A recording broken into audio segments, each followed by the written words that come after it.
cigars. We're searching this warehouse to see if we can find any narcotics. You have to check not just the product itself, but also the container where it's being shipped in. CMOS. They use it for medicinal purposes, for herbal tea.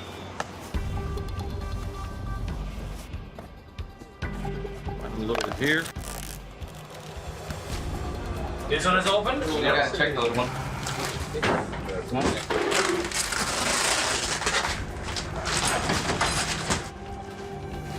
Fish. Look like snapper. Sushi, maybe?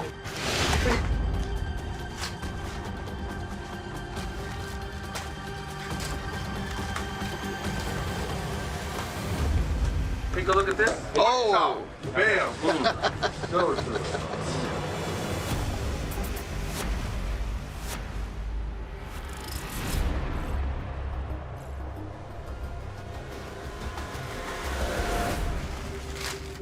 One pellet. So this shape and size is normal. The color is one of the normal colors that we would see for narcotics. Clearly doesn't belong inside the fish head. Coming from Guyana, South America, most likely it's cocaine. Keep going.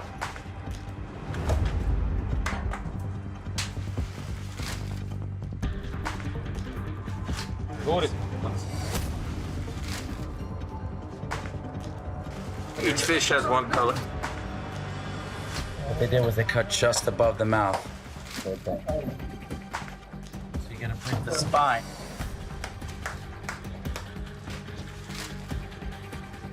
And then if it's warm enough, you can push it out. Everyone's been loaded. Yeah. You gotta check every single piece. We got approximately 2,700 fish. It's gonna take a long time to extract all the drugs. We wanna make sure we find every single piece.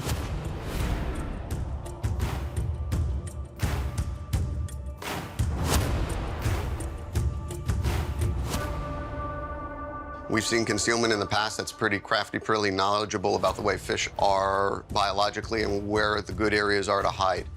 This is the best concealment we've seen overall, so it's definitely an organized group that has done their research and they figured out a way to try to slip it past us. You already stinking. We're all stinking. Fish guts. The fish are starting to defrost. It smells real bad. But it makes it easier for us to break them open and to retrieve the drugs that are inside. It's gonna take us maybe 5 hours to bring everything together. We're gonna reach out to HSI and we're gonna go from there. I haven't found an unloading fish yet.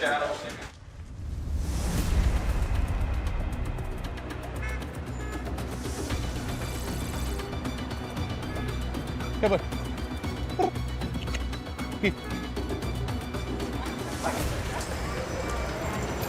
What were you doing in Mexico?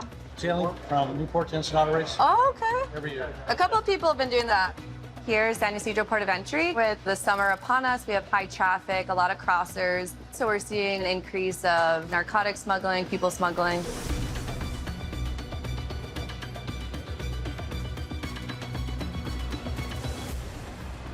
COVID played a big role with human smuggling. Most of our smugglers are tourists that come from Mexico. So when they were restricted from entering the country during the pandemic, a lot of organizations looked towards United States citizens to try and smuggle people.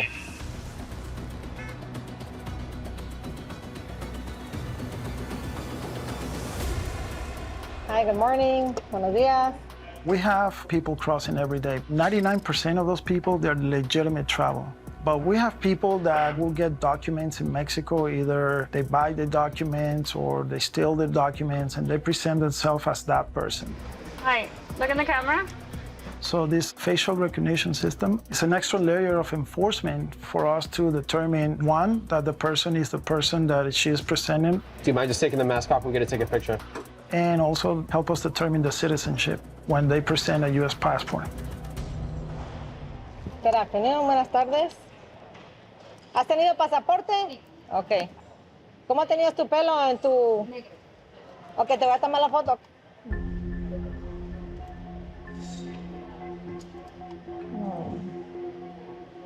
Ok, te le voy a tomar la foto otra vez, ¿ok? El sistema dice que no me aparece.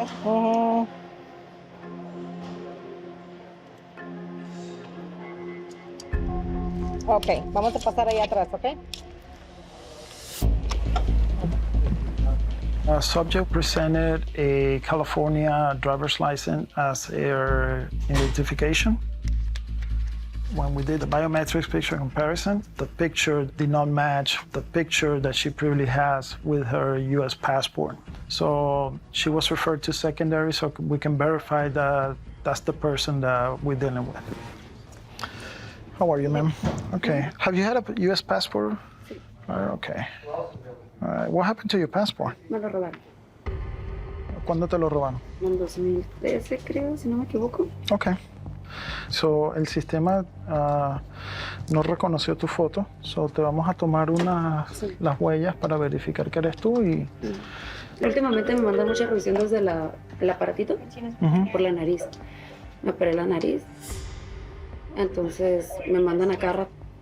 She was very straightforward, always looking at me. She didn't hesitate on responding when we told her that we were going to take the fingerprints. ¿Esta mano? Okay. That's usually a sign that a person is being truthful.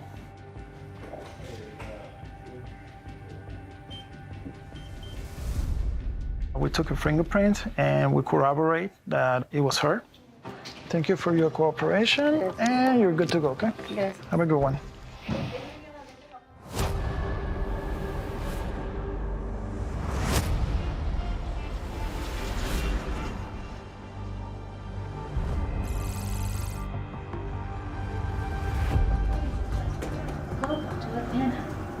Right this way, guys.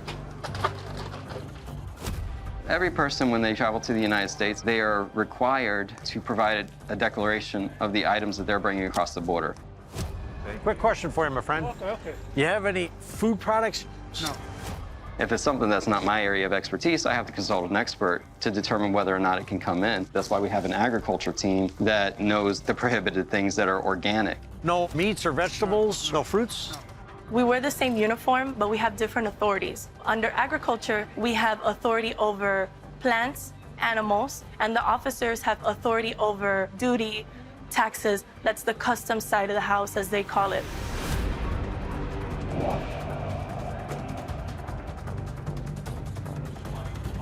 We see so many countries from Africa to the Caribbean to Asia.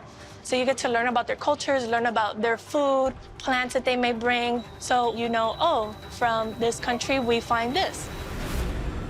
Hello, ma'am. Where are you coming from today? Korea. From Korea? The flight that's coming in is coming from Korea. This flight is interesting to us because it is a hub for other countries. Vietnam, Cambodia, Thailand, the Philippines. So that means that we'll get more of the cultural items, more food, fruits, plants, seeds, meat. So we always check for agriculture. Let's go. What you got? Yes. Good boy. Hey, ma'am. Hey. Are you traveling with someone today? Yeah, with him. Okay, how many bags do you have? I just have one here and then two over there. Okay, so once you get all your luggages, we're gonna do an inspection, okay? Sure. We have a couple from Cambodia. That was a K9 alert. They do have quite a bit of luggage, so we'll see if we find something interesting. So everything here is yours? I don't know. You don't know? This one and that, and this is mine. Okay. Yeah. Okay. Okay, this part is him. This is his. So these are your 4 bags, right? What do you have with you today? Do you have any food? No, I don't have. No meats, plants, seeds, nothing like that? To grow or to eat, to cook with? No, any seasonings? Okay.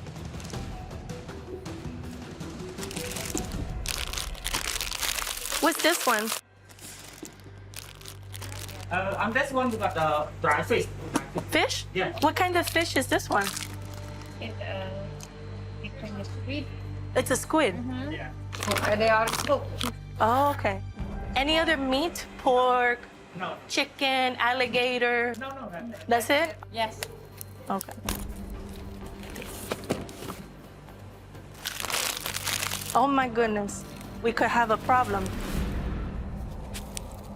This one doesn't have the meat on, but they have the flavor. It's fried chicken, you know. It has chicken flavor? Yeah, chicken flavor. Okay. Chicken I have to keep, okay? Yeah. With avian products, so chicken, duck, pigeon, depending on the country, they have bird flu and also Newcastle disease. Once they are cooked, that threat is neutralized. When we have stuff like seasonings, there's no way to determine what temperature the avian products, the chicken, is cooked up to, so it's not deemed admissible. And what's in here? This one. It's the pork, right? It's pork. The pork? Right. You didn't tell me you had pork. I asked you. I'm sorry. Even if the pork products are cooked, they can still harbor African swine fever and foot and mouth disease. So that is why they're prohibited, and we do need to take them. One more and you guys are done, okay? Let's see, can I trust you? You didn't tell me about your pork. This one is okay. Okay. All right, so here are your passports. All right. So just remember next time, just declare, because it could be a penalty. But I know you forgot, okay? Yeah. All right, thank you. All right, thank you.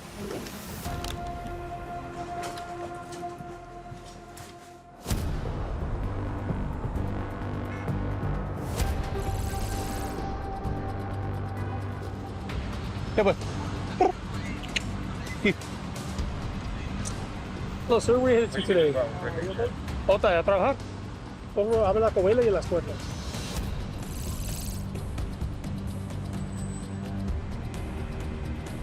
Okay, bro. Gracias, buen día.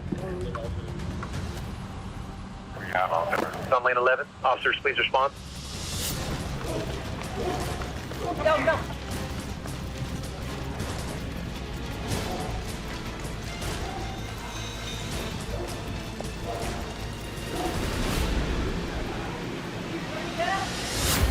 Over here. Please, hands up.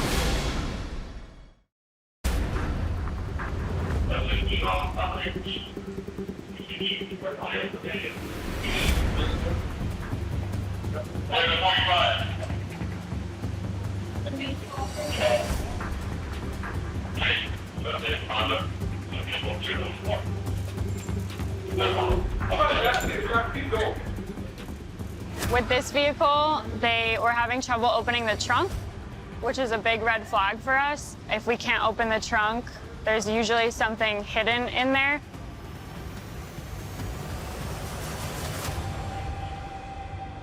The driver actually found out that we were sending the vehicle to secondary, and he got out of the vehicle without his shoes and started running back to Mexico because he was scared of getting caught.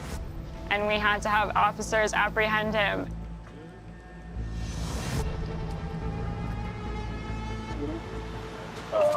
Yeah, okay. Can't see it from the phone. No? No, I need to be behind the seat. Go to the carpet? Yep.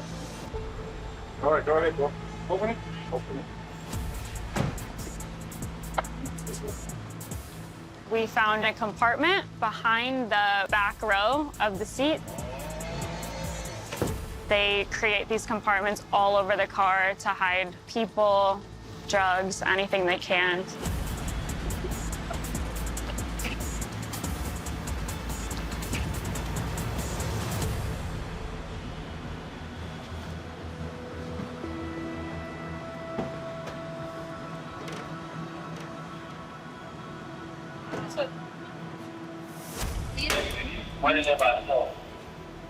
This woman is Chinese. You see a lot of Chinese living in Mexico, then finally they want to make their way here. We are seeing a lot of Russians. Today we actually saw a lot of Armenians, which is a new trend starting. Just a lot of Eastern European coming through. Some hiding, some coming with fake documents, trying to get through. It's crazy because these people pay so much money to get across, but I'm sure that half of these people don't know what they're signing up for.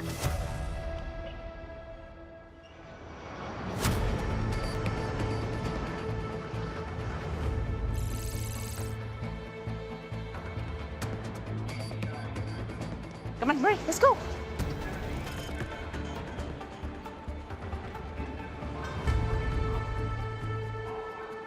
Can you lower your back band, please? You have any fruits or meats? Just bread. All right, thank you. Let's go. Good go. Hello, sir. Your passport, please. Thank you. Coming from Jamaica. Traveling alone today? Okay. Cool. All right, so any more luggage? No. Okay, do a quick inspection and get you on your way, okay? So come with me, please. He is a passenger arriving from Jamaica, and we decided to do a baggage exam on him. What do you do? Landscaping? Where do you landscape at? Wait, you go from Douglasville all the way to Conyers? Wherever the work is. Wherever they're paying him. Somebody just pay me even before I did the job. Oh, you got payment before you did the job, man? You that good? Yeah, I'm good. You like Bart Simpson, man? You got the slingshot, bro. What is this? Cucumber seeds. It's what? Cucumber seeds. Cucumber seeds. What are you gonna do with it? Plant them. That's dope. Well, there we go. Nope. During the exam, we found some seeds that he intended to plant, which he's not allowed to do that. What you bringing in, Dad? Oh, those are those apples, huh? Jamaican apples, right? Yeah. You know it ain't good, man. Why you playing out here? No, you killing me, man. You know you can't bring apples. You got more than that? they're Jamaican apples, and they are prohibited. They're not allowed to enter into the country. So those items were turned over to agriculture to be destroyed. So I have to give you this notice. Going forward, if you bring anything into the United States that is prohibited because you brought them in this time and you have been warned, the next time there will be a penalty. So that is your official warning. Do you understand? Yes, I do. All right, we are good. You got it? Yeah. Okay, good.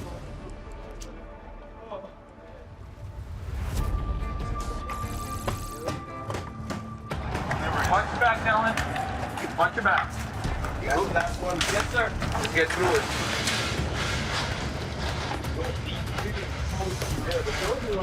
See where they loaded it? See, this is the mouth. So we got a call earlier this morning. CBP intercepted this large shipment of narcotics concealed in the heads of the snapper fish. The CBP officers, they've been at it now for about 5 to 6 hours doing this. The last one? Great job. Good job, guys. Test it.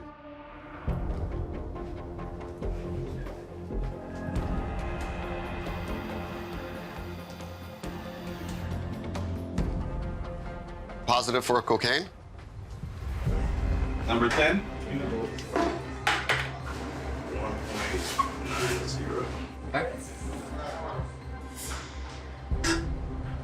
CBP officers, as they open up boxes, they've been doing tally weights. So it's been painstaking and taking a while.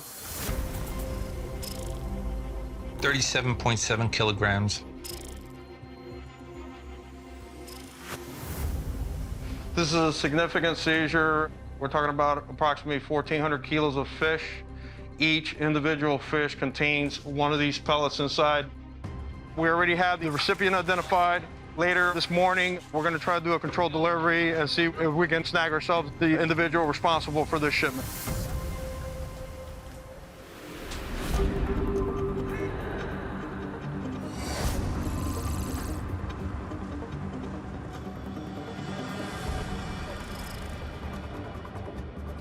Next. Good morning. Can I have you remove your mask and take a look at the camera, please? Where are you going? Riverside. Do you have anything to declare? No, actually. Thank you, sir. What's your name? John Smith. Yeah. Where have you been in Mexico? I was in jail. Él lo estuvo en la penitenciaría por allanamiento de morada. Okay. How long? Today we had a gentleman turned over to us by Mexican authorities because he claimed he was a U.S. citizen and he can no longer be held in Mexico. Where were you at before you ended up in Mexico? County jail. In San Diego? I can't remember that. How did you get out of county jail? Let me out. And where'd you go when you got out?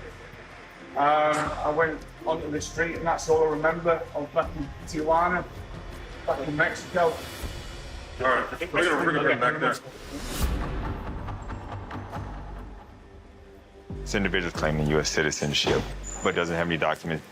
All right, so just relax your hand. We're gonna start with your left 4 fingers. Yeah.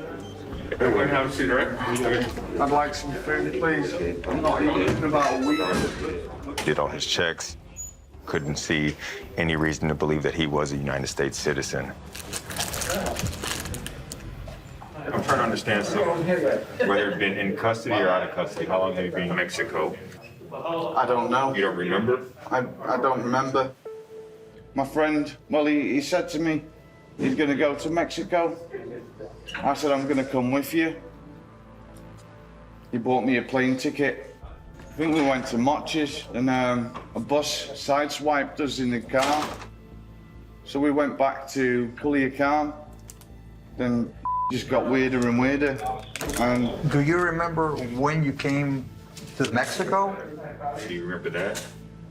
I ain't got a clue. I was taking lots of drugs. Then my friend betrayed me and I tried to kill myself. I injected myself with 5 points of heroin. That's half a gram. It's enough to kill you twice. And I still didn't die. And I don't want to say anymore. Okay. Do you know anybody here in the United States? No, I'm English.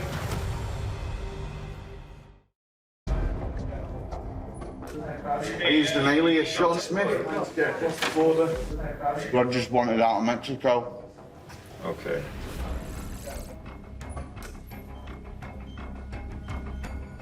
I've been held captive for months. I don't know how long this has been going on.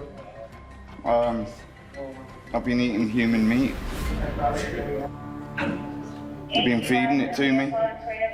I know, because you don't when you eat human meat. I'm a little bit unsure of what he's saying.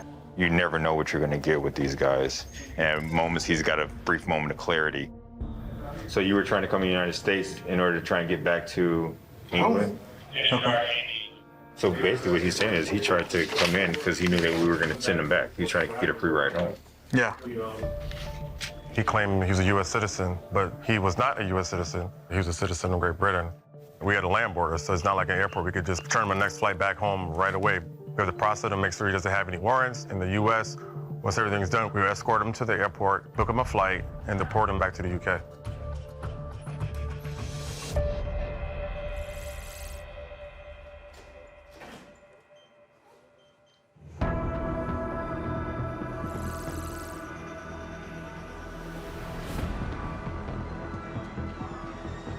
Hello, ma'am. Good morning. May I see your passport?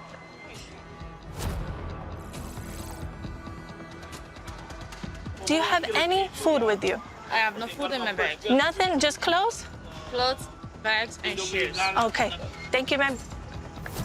For us in agriculture, we try to learn trends. Certain countries bring certain commodities. What's wrong with these 2 luggages right here?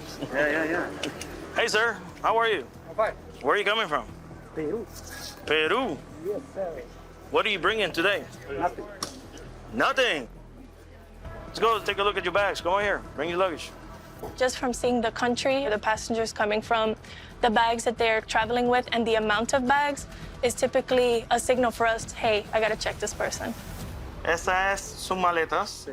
Todo lo que tiene le pertenece. Sí.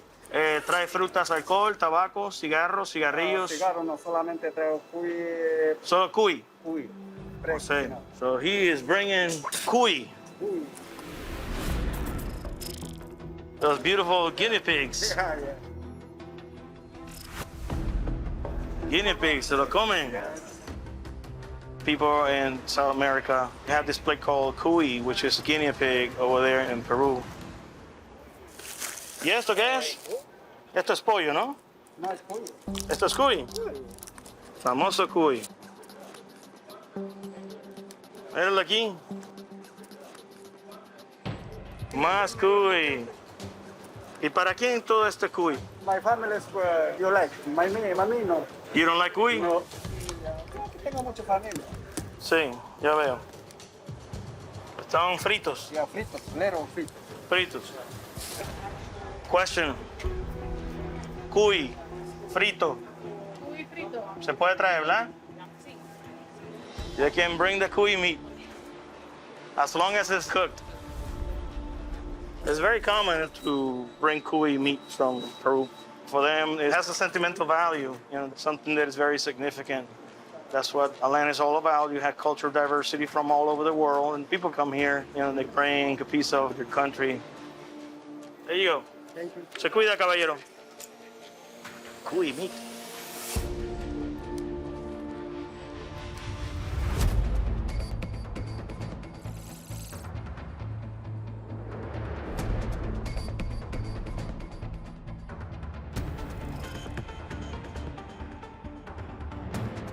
So we're currently set up at one of the international cargo facilities on the north side of Miami International Airport. This is the cargo airline that was used by the subject we're investigating for cocaine trafficking. We have already extracted all the cocaine from the snapper fish. And now what we've done is we've taken the 40 boxes with the fish with no cocaine and reintroduced it into the cargo warehouse. This guy, if he does show up, it'll be probably one of these doors over here where he's gonna be picking up the cargo. Give me 2 units to handle the west exit, and we're gonna set up a couple of guys to get eyes on the bay doors. Based on historical shipments that he's received, he normally shows up in the early morning hours. So we're gonna see if he picks up the shipment with the ultimate objective of following to wherever he's gonna deliver these boxes. If he does accept the shipment, then we're gonna go ahead and follow him and see where he goes. We do not need to be on top of the guy breathing down his neck, getting burned, because there is no narcotics in the fish. Copy.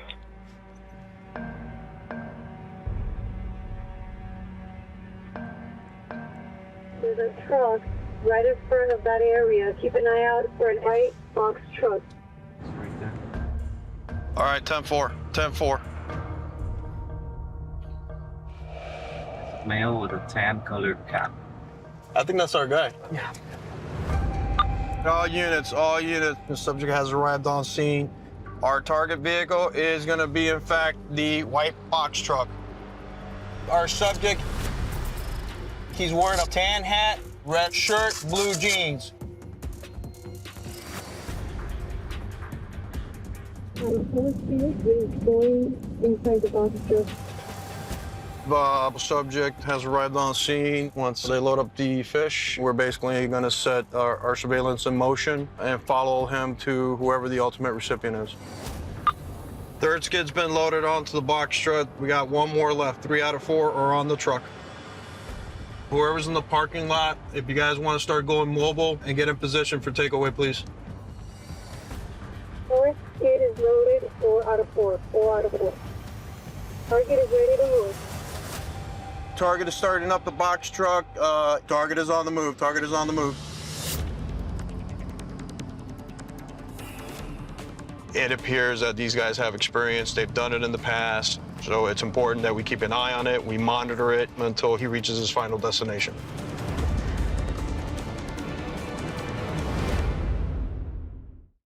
The vehicle's slowing down here in this area. Okay, we got a good grid, so if he pulls into one of these warehouses, let's get the box going.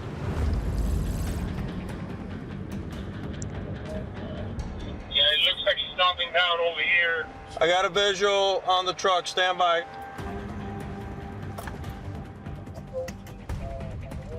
Driver just got out of the vehicle. He's walking across the street. Nothing has been removed from the truck. Okay, he's walking this way. We may need to move. We're gonna have to go more. He's getting a little too close for comfort. And if he makes us and knows that there's law enforcement presence, they might just get in the car and just leave the scene, and the gig is up. Guys, we're moving. Subject's walking along the warehouses. He just made contact with somebody. It looks like he was possibly asking for a forklift to help him load the truck. He just took some money out of his pocket, maybe to pay somebody. Keep in mind, subject appears to be very relaxed. He doesn't appear to be spooked or anything. It appears he was just looking for a forklift to get the shipment of fish loaded into the truck, so I think we're good.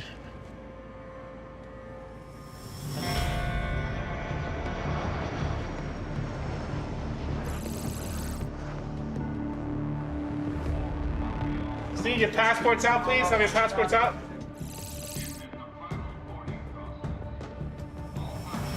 What do you have with you today? I have fish, dried fish. Perfect. Thank you, sir. You're gonna head out this way, okay? And what do you do in Baton Rouge? I work. Yeah, what type of work you do? Oh, I manager a restaurant. Okay. And all these bags, like what's inside? Like clothes, what? Clothes, a little bit of stuff like that I bring from El Salvador. We got a gentleman coming from El Salvador. It's one of these countries where they propens to have, contraband, specifically on the food items. Are you bringing any fruits, meats, or any vegetables? Vegetables. I have some lorocos that is, I would say that's vegetables. All right. All right, we're just gonna check it out real quick, okay?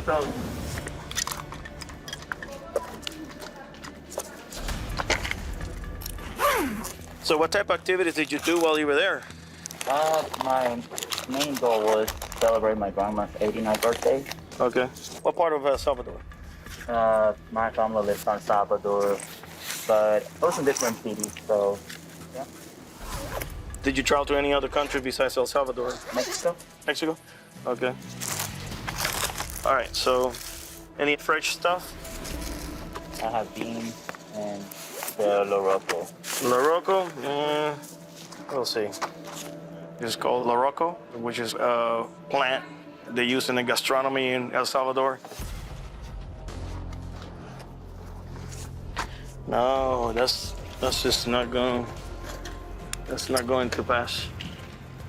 I'm gonna talk to agriculture, see what they say. Okay, we'll go from there. All right. Okay.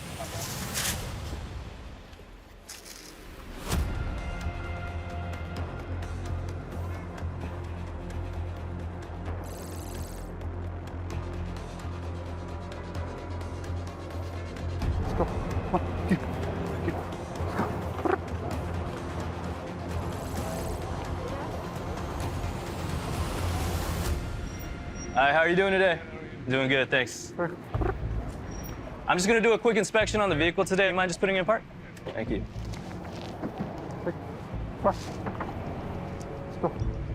Doesn't look like he has very much back here, just personal belongings, waters, drinks. You have a great day, all right? Okay.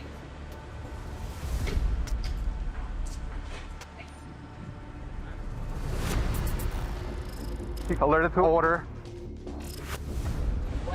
There's something in here.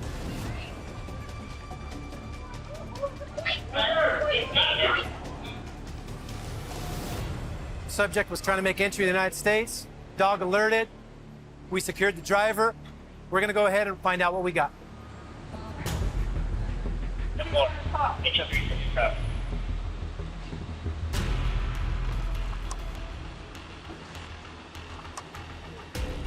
Can you open the trunk?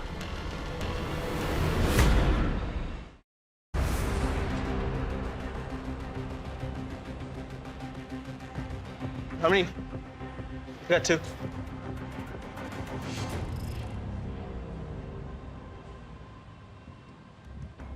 We have two males, maybe 18 to 25 years old, probably from the southern part of Mexico. ¿Está poco agua? We're not sure how long they've been in the vehicle, but it's very dangerous. In the middle of the day, it's hot, and it's twice that temperature in the trunk of a vehicle. We have a 3-hour wait. They're in that trunk for 3 hours. They risk death. Vamos a acá a sentarlo, ¿ok?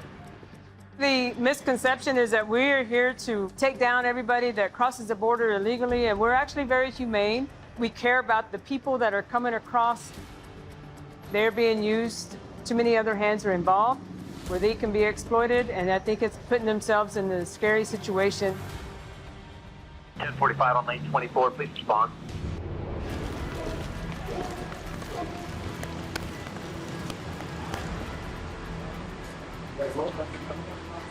Some of those, yeah, platform was the one in the back. We can't even go to. I responded to a radio call for human smuggling. It looks like apartment vehicle, which are hard to catch, but it's the small details that gives it away. One of the key indicators for us, either the door won't open or the windows are tinted or blacked out. When it's a working van like that, you're looking at more than 1 or 2 subjects in the vehicle.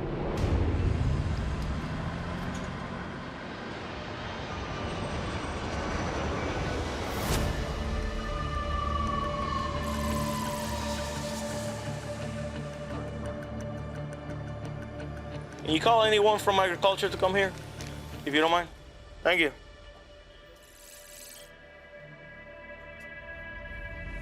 We look all over the bag. There was no issues other than an actual fresh product, which is called the Loroco. I call agriculture because they are the experts. I have the gentleman coming from El Salvador, and he brought some Loroco. Loroco. They're typically enterable, but I have to inspect them. I have to shake and make sure they don't have these microscopic insects. I'm gonna take these over there. All right, so we can repack these until we wait from her decision. Okay, so this is an edible flower called Loroco. It's pretty common for people from El Salvador to bring it. I'm gonna shake it onto this paper. So if there's any little microscopic insect called aphids, they would fall out, and if I do find them, it will cause them to be prohibited. They tend to destroy leaves.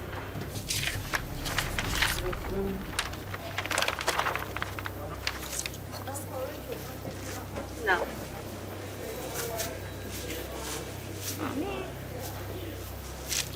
So it does have the aphids on it, so the Loroco's gonna stay here with me.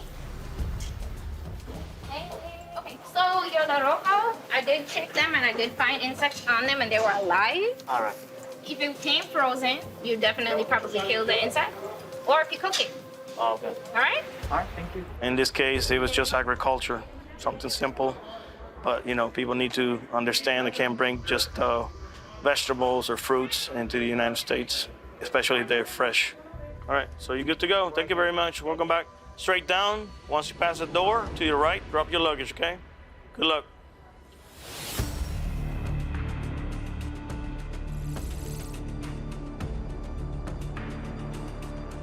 There is a forklift driver coming out of the warehouse where he was just talking to someone. Allow the cargo to enter the warehouse. Stand by for which building it goes to.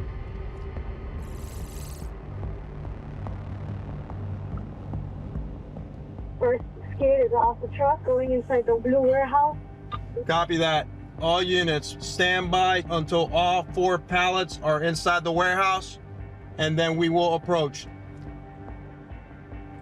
The 4th pallet is now being taken away from the bay door. Copy that. All units, start getting into position. Bay door is closed.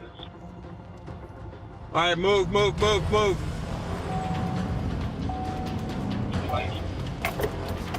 Right there. Go, go, go.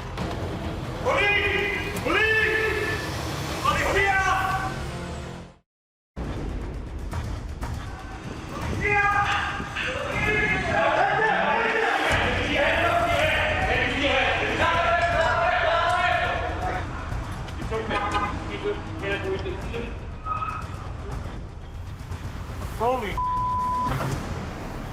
what the is going on? That dude for that legal or something? Well, they're still clearing, they're still clearing. The hell going on here? Come here, boss. Okay. What the hell? What's going on, sir? Brother, we're gonna, do me a favor, calm down. Yes. Calm down, we're gonna talk. What the hell I do? We're gonna talk, we're gonna talk. Yeah, but I already, holy have a seat right here. Aguanta. Siéntase, por favor. Have a seat, have a seat. Caballero, siéntase, por favor. ¿Ok? Usted, nadie tiene ninguna arma ni nada encima, ¿no? No, pero hay que preguntar. We got our main subject and about 6 other people detained. So we just concluded the controlled delivery of the fish. We took several subjects into custody, including our main suspect. Now the process is going to be to separate all the subjects, interview them individually to find out if they're involved in the conspiracy to import the narcotics or if they're just somebody who's employed here at the warehouse. Cargo entered the warehouse. The whole warehouse now is subject to search. You know what I'm saying? So we're going to run the K9, see if you guys find anything else besides the one that we already got. Now we have our K9 running the warehouse. If the K9 does give a positive alert, there's a probability that there may be additional narcotics located in the warehouse. And that's going to be a big negative. The K9 just completed search in the warehouse, and it was negative. The main subject, we took him to a safe room where my agents could sit down with him and conduct the interview to see if he'll cooperate with HSI and try to further the scope of the investigation.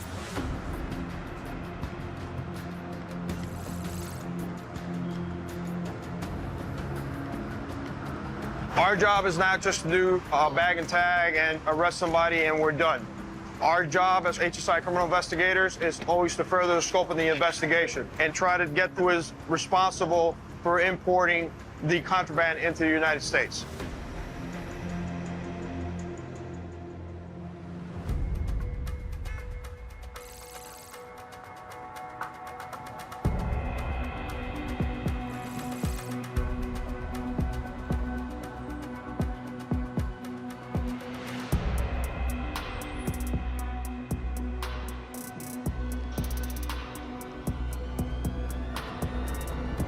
Señor, por acá.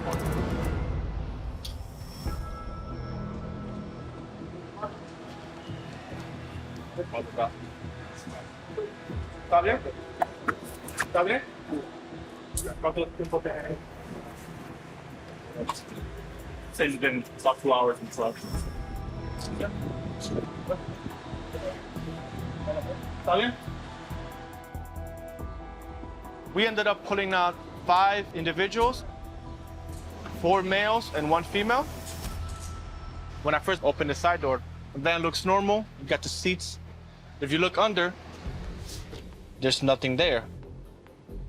But once you get closer and look over the top, we have a non-factory compartment of plywood and metal where they conceal the subjects. So we like to call this a floating board because they're technically in the air.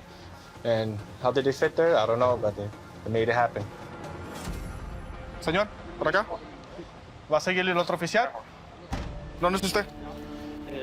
¿México? ¿Se conocen? No. ¿Conoce el chofer? No. No.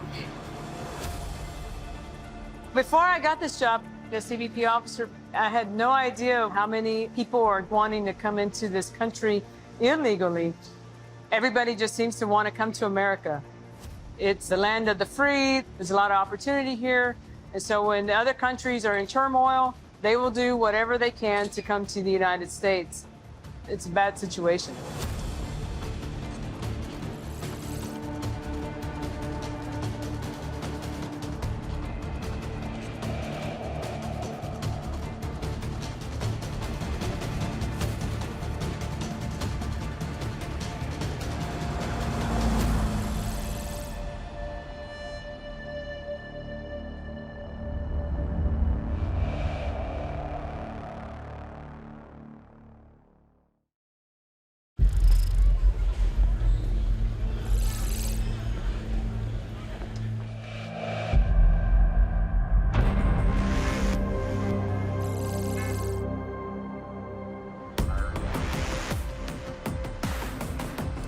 Abra la cubierta en la puerta, por favor.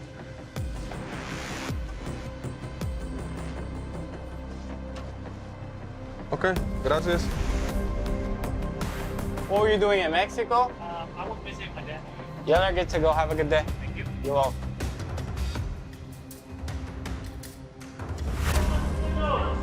18 is armed and dangerous vehicle. No. Oh my God. We need cover. We currently have an active armed and dangerous situation.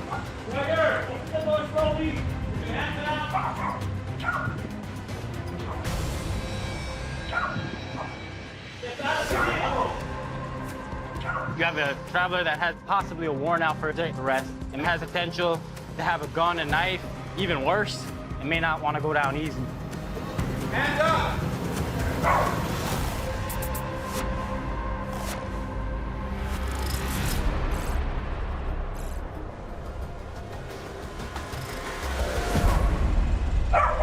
Walk backwards. Walk backwards. Walk to the left. Left.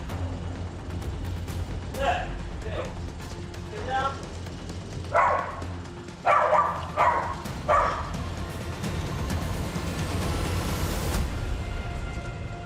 After the left. Go.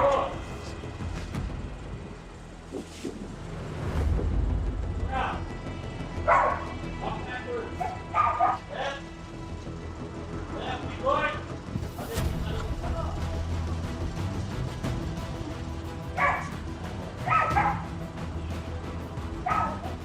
There's one more. Back passenger. Step out of the vehicle with your hands up. Close the vehicle. Close the door. Let it go. Let it go. Hands up. Keep moving back.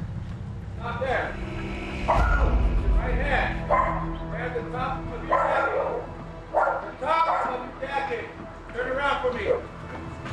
Turn around. Turn around. Turn around. Keep going. Keep going. That's it. You go forward. On your knee. On your knee.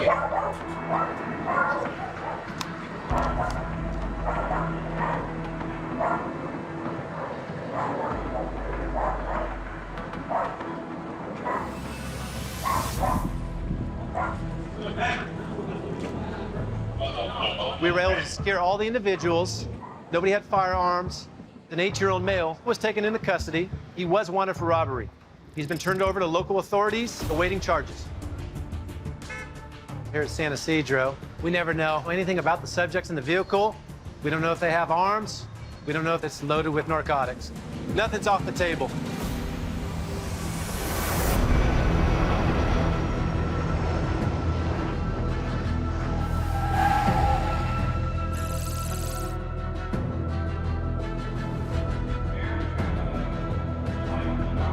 Have your passports out. Stay with your families.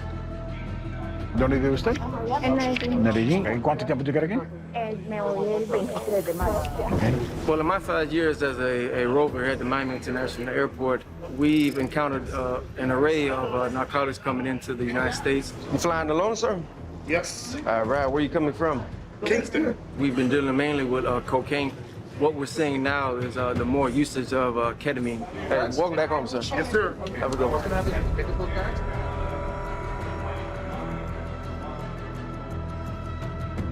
¿Todo aquí suyo? Todo. ¿Y quién empacó? Yo. Okay. It's clear liquid, so it's easy to be concealed, right? So they'll put it in Visine bottles or alcohol bottles, shampoo, and a lot of times they'll bring it in its powdered form.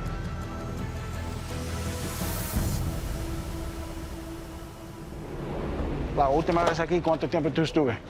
Fue 5 días. Okay.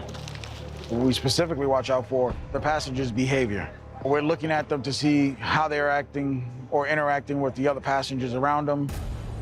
This gentleman here is focusing on what we're doing, who we're stopping. That's just odd human behavior. It just seems a little bit out of place. Okay. Gracias, señor. Muchas gracias. Okay. Nada. ¿Y usted no la etiqueta de su boleto? ¿De vuelta o el Sí. pasaporte? No, para la otra. No. La etiqueta de su equipaje. No, the ticket for your bag. The little receipt? My passport. Oh, it's in your passport? All right, right over here. We're gonna take a quick look. So when was the last time you were here? Sure. It was in November 2019. Oh, okay. And you're here for how long? Until Friday. Until Friday. He's walking a little bit funny. If you look at the back of his shoes, his step is a little strange. He's not flexing his foot properly. Sneakers look like they're old enough to be worn in.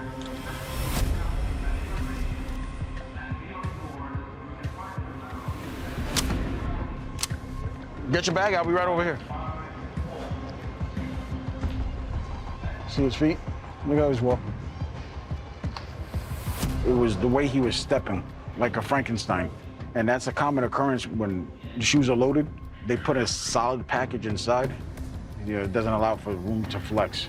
This is yours, right? How do you know this is yours? Because I packed. So we're gonna take him to a search area, take a look at the bag, and then see where we go from there. All right, right this way.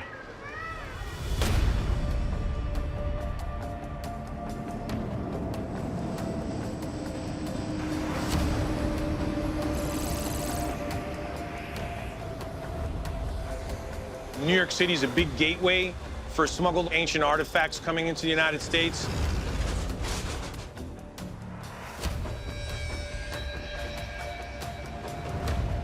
We see everything from ancient Egyptian, ancient Persian, Greco-Roman. Every major period of history comes through JFK Airport. I just need this side here facing towards me so we can get into the crate. That's the part that opens up.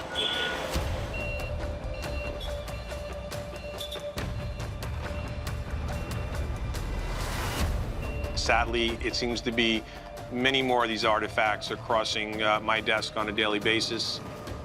All right, this one's good. This has got the piece we're looking for. This is a very large Egyptian alabaster vase. We didn't like what we saw in the paperwork, so we're gonna bring this piece back to the office. There was a time period stated in the invoice, but we never go by the invoice at face value because a lot of times documents can be forged. A lot of these shipments will list the artifact as an antique, 100 years or older. It's a little deceiving because you can open up the crate and it's definitely something that is way older than 100 years. The title on this piece that was invoiced is the monumental vase, so I think that's pretty fitting. Pieces this large don't survive antiquity very well. The fact that this piece is fairly intact is a rare specimen. The most important thing we need to do now is we need to get photographs so a subject matter expert can weigh in on the vase to determine if it's authentic. So one of the telltale signs of alabaster is it has a translucent quality. As big as this piece is, light will shine right through the alabaster. This vase is not glass, nor is it plastic. It's solid stone that was carved. It's beautiful. Okay, let's pack it up carefully, guys. 1, 2, 3. If the alabaster vase is determined to be authentic, the very next thing we're gonna have to ascertain is whether that particular artifact left its country of origin in good legal standing, which means we have to coordinate with a foreign government. So we still have some more pieces of the puzzle to put together to determine whether we're seizing it or not.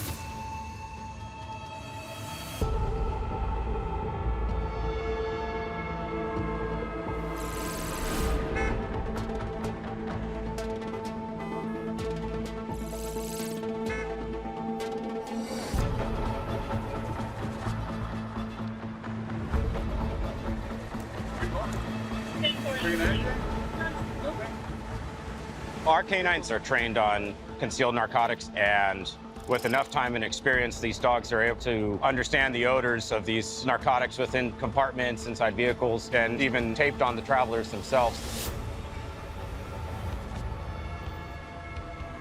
There's a lot of work, a lot of training. So when your dog goes out there and actually catches dope and you're just the driver of it and your dog's doing all the work, it's 10 times better than catching it on your own. Come on, come on.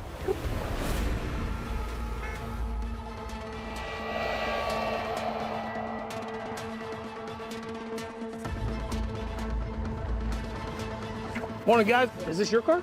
It is a friend's car. Friend's car. When was the last time you crossed with it? With this car, I think yesterday. Yesterday? Yeah. You're going to work? Yeah, I'm just gonna buy a car. Oh, okay. What kind of car are you buying? I'm gonna buy a Beetle.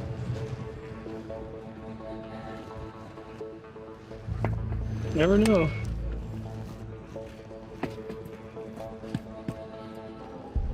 I'm not getting anything back here. The K9 wasn't alerted, and there were 2 spare tires in the trunk. Both of them were deflated, and I didn't suspect that there was anything in there.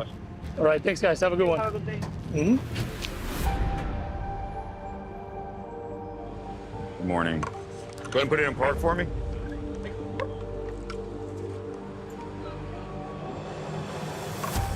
He's hidden right there. All right, go ahead and open the trunk for me. I'm gonna look at the back. The dog showed a little interest in the car.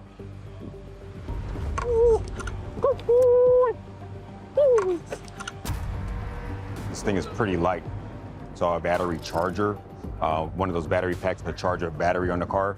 And this one was fairly light. And those are usually pretty heavy. We repair the vehicle in, and then from there, the officer's gonna take a look at the battery pack, and he'll actually do the job of ripping it open.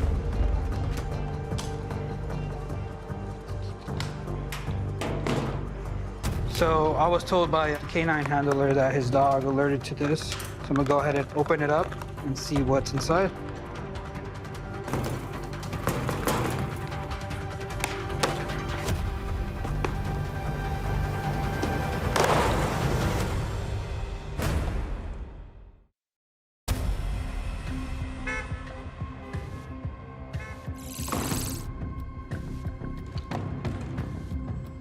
So they connected this battery to this charger to make it seem like it's still working properly. As you can tell, the little light turns on still.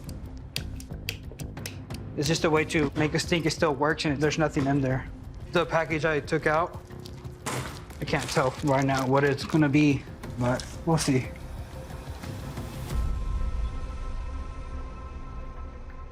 Once I point this little laser to the substance, it's gonna give us a reading, hopefully a positive hit.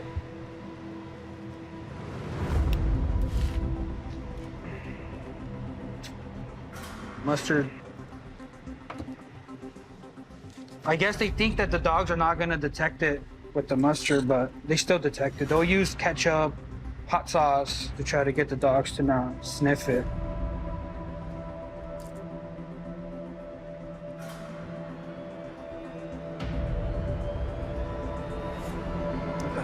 There you go. Positive hit for meth.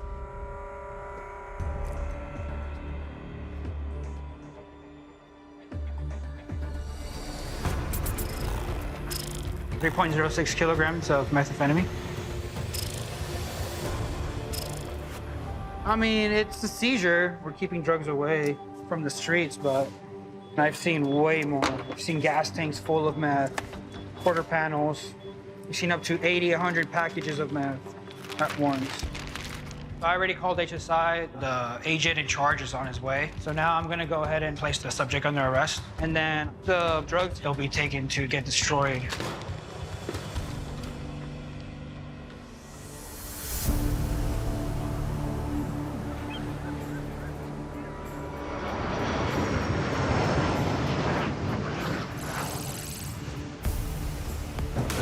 Go ahead and place your bag up here on the table, please. You still got that security tag on your sneaker. You steal them? Everyone has to be the same. It's the brand style. I haven't seen that before.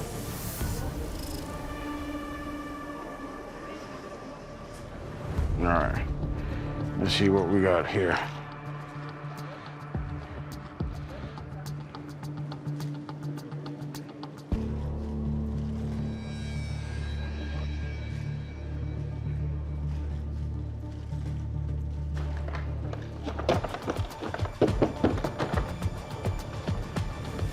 The baggage examination is negative for any type of contraband. Do you have anything on you I should know about? No. No? I'm talking about packages, nothing? All right. Well, what's gonna happen next? I'm gonna conduct a search of you, okay? He's walking funny. It's a common occurrence when shoes are loaded. So we're gonna take him to a private search area and conduct a personal search and just check the shoes out. See if there's anything in them. Place your bags up there on top of the table, and as you do so, look around. Make sure there's no packages, no money, no nothing like that around, right? You see anything? I do see. All right, perfect. That means when we leave, if we find anything on the floor, it's yours. Okay. Take your shoes off, take your belt off, put it up here on the table. Throughout my career here so far with CBP, I've seen narcotics concealed in many different ways. It truly is a cat and mouse game now. You know, I had probably 178 people on the flight, maybe 1 or 2 are loaded. You got to make sure you get it right every single time. Personal search is negative. There's no inconsistency in the soles of the shoes. There's nothing loaded on the inside. It's just the way the shoes are made. They're very thick. It's very rigid, which doesn't allow it to flex. He was nervous, hands were shaking. So just those things just started adding up, thinking I had the right person. Well, I guess that right person beat us today, and they're out the door. All right, here goes your passport. Exit the door here, turn left, and you'll go out into the waiting area. So we're on to our next flight. Let's see if this time we can get it right.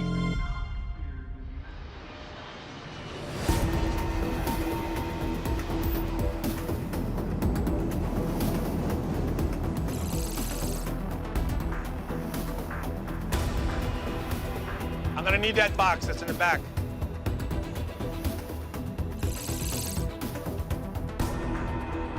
We're here to look at a box that CBP's National Targeting Center targeted this particular shipment. The shipper is an entity that's known to us. They're a previous offender for smuggled artifacts coming into the United States.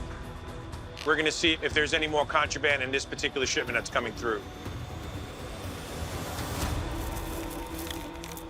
It appears the box contains stone beads.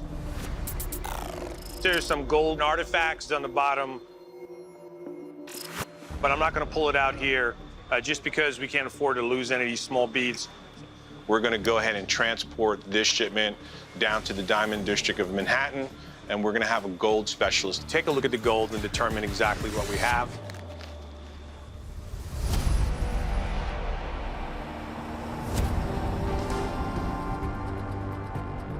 Because of the nature of what exactly the artifact is, we suspect it might be Bactrian in origin. The Bactrian culture was an ancient civilization that partially overlapped what is now present-day Afghanistan and Pakistan. Geographically situated at the nexus of a major east-west trade route, it's a perfect blending of Greek and Southwest Asian art.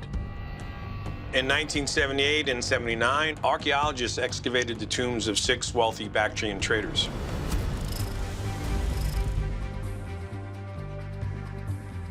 Known as the Bactrian gold, the collection became a prized part of Afghanistan's cultural heritage.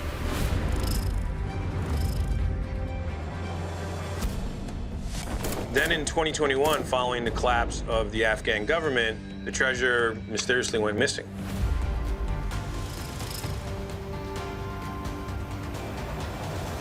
And anti-smuggling authorities around the world have been on the lookout for it ever since.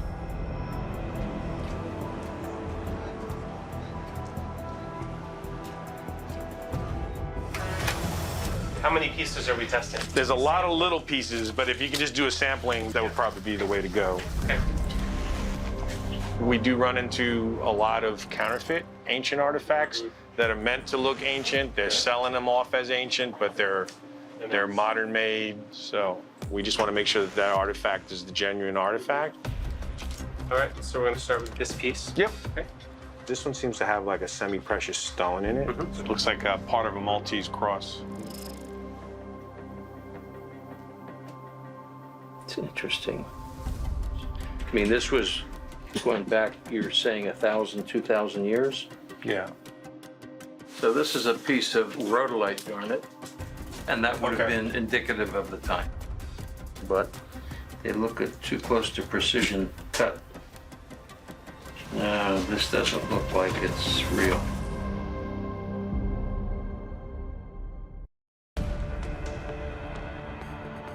I could be wrong, but they didn't use glue in those days. And you can see glue? Mm-hmm.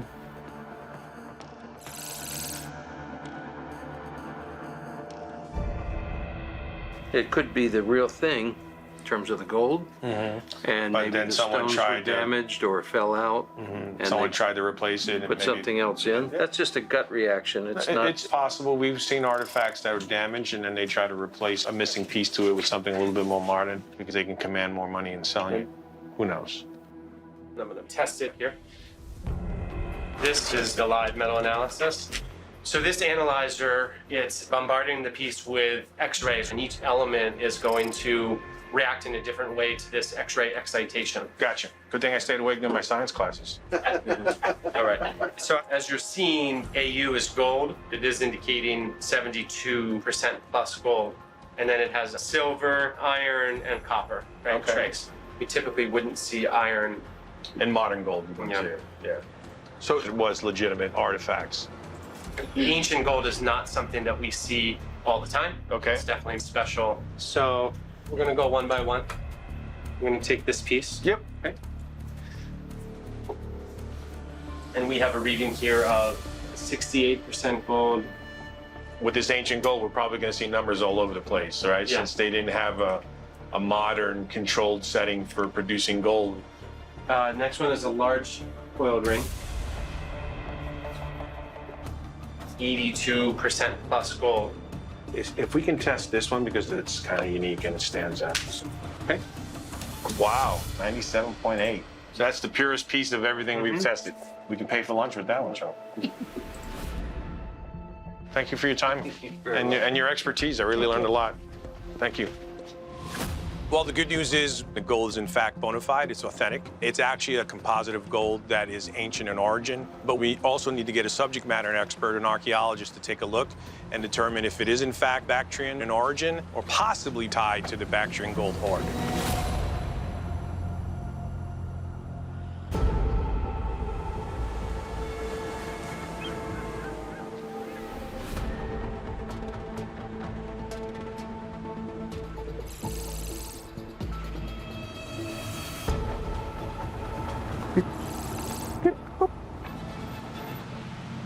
Morning. Where are you going, sir? To work. And where do you live right now, sir? Right now, I'm transitioning over here. Okay. So how long have you been staying in Mexico? Like 2 months. 2 months? Okay. Have you ever been to secondary inspection, sir? Yeah, it's been long. Okay, sir. So I'm gonna stop the traffic, sir, and then I'm gonna have you go straight ahead, sir.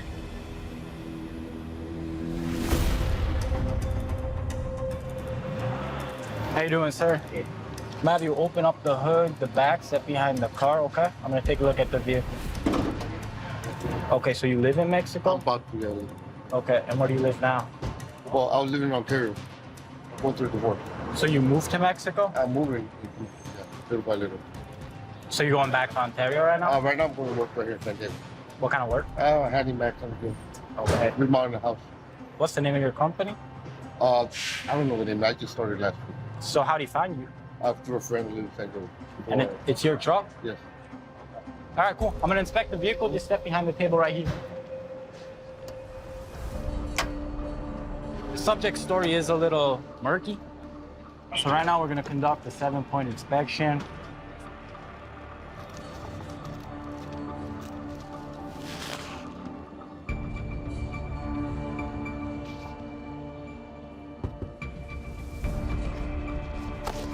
Sometimes you can look at the speaker underneath the car and you can see if the actual speaker was removed, put in dope. You can see if the screws were tampered with. Your speakers work in the car?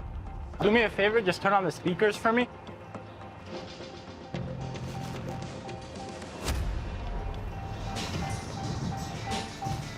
Okay. We didn't find any inconsistencies, no anomalies. I'm actually good with it. The story was a little murky, but he was saying you moved from Ontario to Mexico. When you look further into the vehicle and the documentation in the vehicle, it actually does check out. This vehicle seems okay. It's good.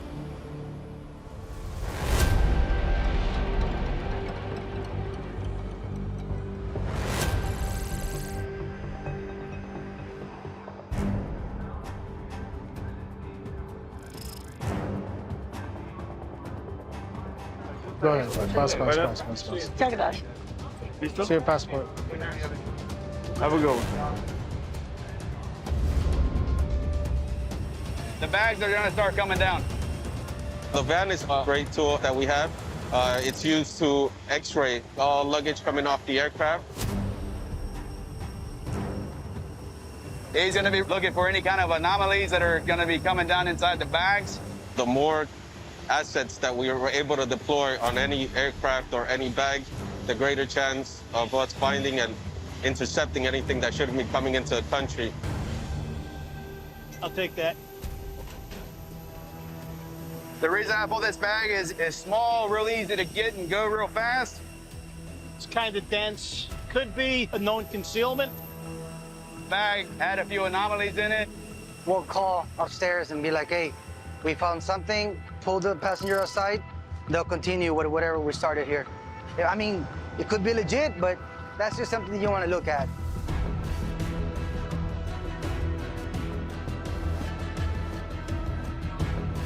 I just got a phone call that we possibly could have some narcotics coming in from Cali, Colombia. So we immediately moved the individual to the back so we can further the inspection. And we're gonna head over here and see what it is. What do we have? The bag that came in through check bag is normally a carry-on bag. So I just wanted to inquire, why would they check a small bag underneath the plane? When the bags came upstairs to the carousel, we saw the passenger selected in the bag. That's when officer counted him. And the inspection started. Upon checking the bag, we found 2 bottles. Appears to be a shampoo bottle, and another one that said it was a soap bottle. Okay. And they felt very hard, like a rock.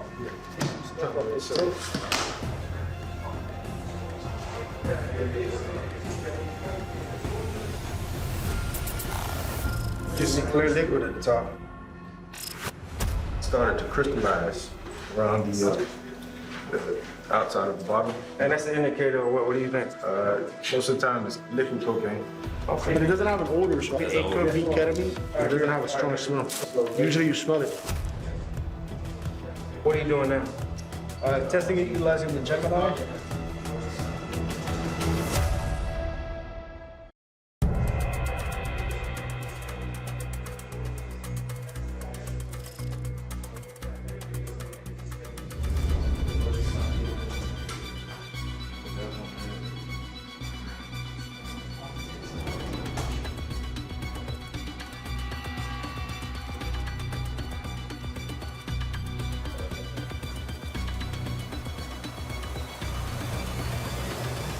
There's green.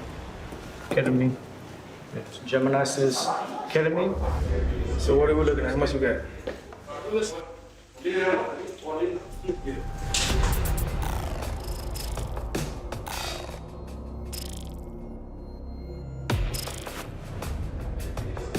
Hey, sir, how you doing? We're gonna do the bullets. ¿Cómo estás? Mi nombre es Oficial Connor. Tu necesito agua. We'll get you some water, okay? I'm here for you, okay? If you have any questions, tiene preguntas, ask me, okay? All right, my friend, it's okay, man. Relax, calm down. Gonna be all right, bro. He's a young guy, you know, probably early 20s. And, you know, we've all been there. We made mistakes when we were young or whatnot. I'm not here, nobody's here to judge him or anybody in that position. But we also are here to hold persons accountable for breaking the law. And unfortunately for him today, he broke the law and he will be held accountable. Okay. All right. Hey, good job. Yes, sir. Well, let's just get HSI on the phone and we just go forward from there. All right. All right. All right.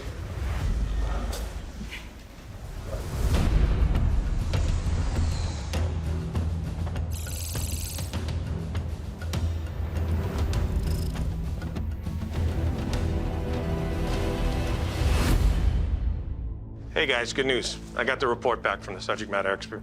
Oh, great. So what's happening with this alabaster waste? So the subject matter expert said that it's real, right? So that's the good news. But we still need to get additional documentation from the Egyptian government to determine if it left the country legally. So we're still pending on documents from Egypt. And this is going to stay detained in our detention room. The beads are actually authentic Bactrian beads from Afghanistan or Pakistan and smuggled essentially into the country. That's enough for us to seize.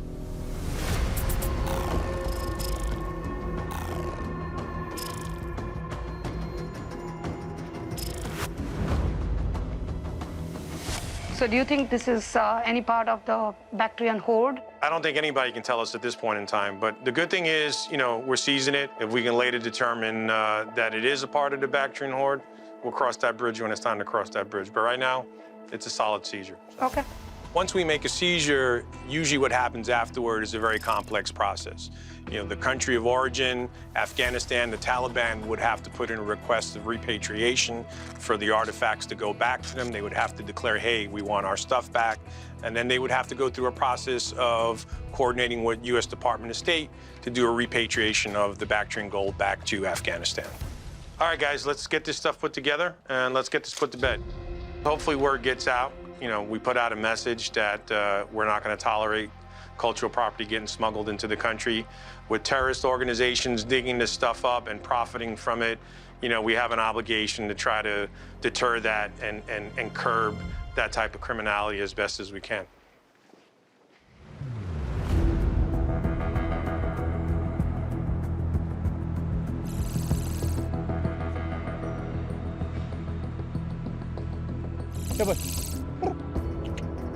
Working with the dog, it is like having a child. You train them from the first day you get them, just on the smallest amount of any odor. And as the years go by, you watch the dog get better and better, and your bond gets stronger and stronger, and it just shows in the item that we discover while we're here on duty.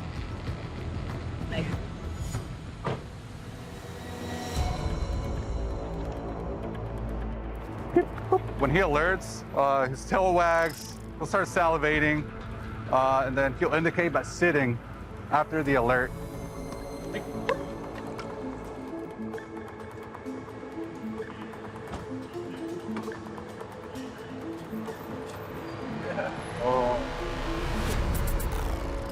Alert was positive.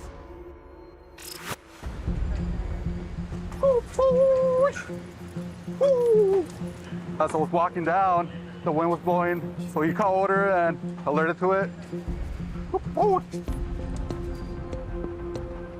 Subject was coming in from Tijuana, Mexico. We pulled her out, escorted him into the security office. We're gonna go ahead and run this through the X-ray.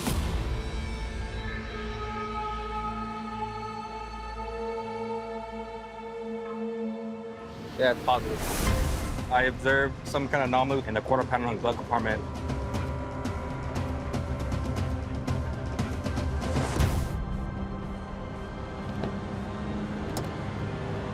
Packages. Here we go.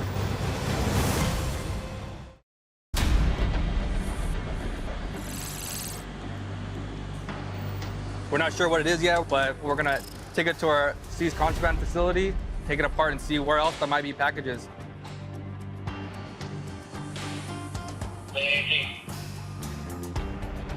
They try and look as normal as possible, so they just declare something as normal as Coca-Cola, try and distract the officer and making them not want to check the trunk. You have some more in here.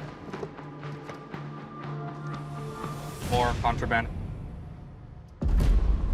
So far, we just found packages in the quarter panel and the glove box, but presumably when it's one spot, they'll load it as many places just to get their narcotics across. Sometimes some of the packages are concealed very deep within the vehicle, so we have a private contractor helping us out. Okay, sounds good. He has this camera that allows him to see further in the vehicle than the normal eye would be able to see. Way behind.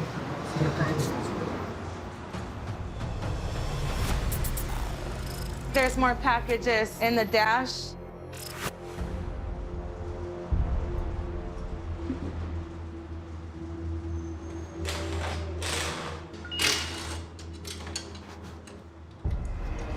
Some fuse box.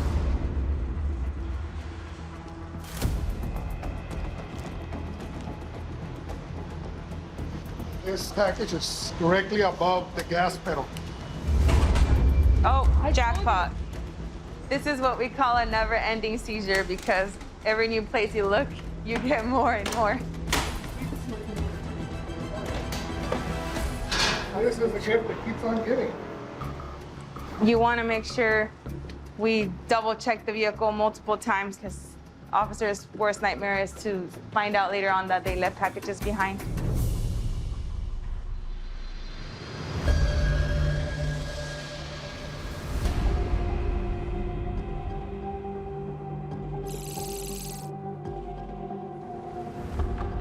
doing a controlled delivery of 2.5 keys of ketamine.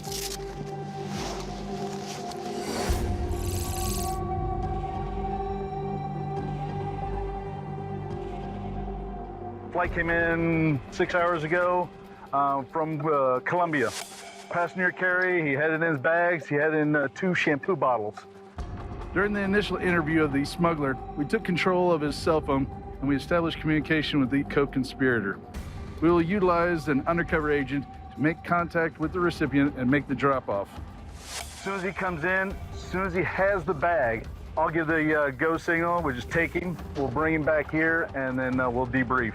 Any questions? Let's just make sure we get on top of it and isolate as soon as possible. We're good to go.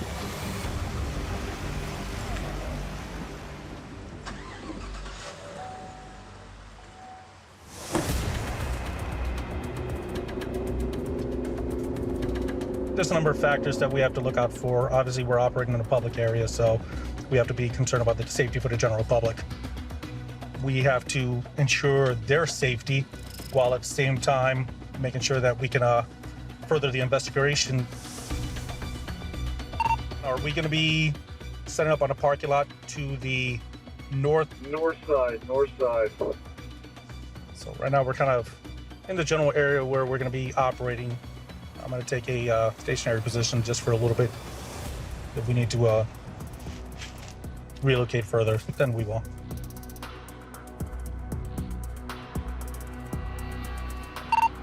Be advised, the target is parked next to a blue SUV, possibly Range Rover in play. We sometimes will have vehicle information, descriptions, and everything, but oftentimes suspects will change up things. They'll come in a different vehicle. They'll come in a different mode of transportation. So we have to kind of be open-minded and consider the possibility that anything can happen. Brave Mazda CX-5 is target vehicle. He's parking next to the UC vehicle. Okay. Target is on site. Stand by. There's at least 2 in the vehicle. Target is out of the vehicle right now. Take it.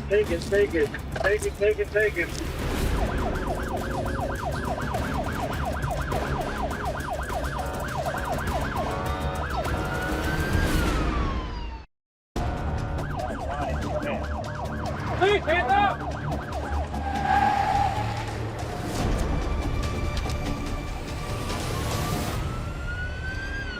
Over here.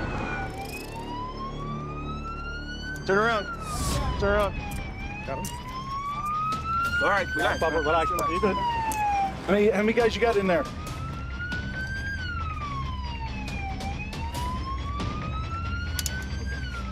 No, to this knee. There you go. Come on. Yep. Okay, go ahead and stand up on your feet. Okay, I have the cell phones. As of right now, we have 3 that are detained, along with some currency and some narcotics evidence. No secret. Everybody safe? No injuries? Good. Head back to the SAC office. So overall, so far, things are going well. We're, for the moment, finished here. We're going to transport our suspects over to our SAC office, where we'll conduct some interviews and try to further the investigation.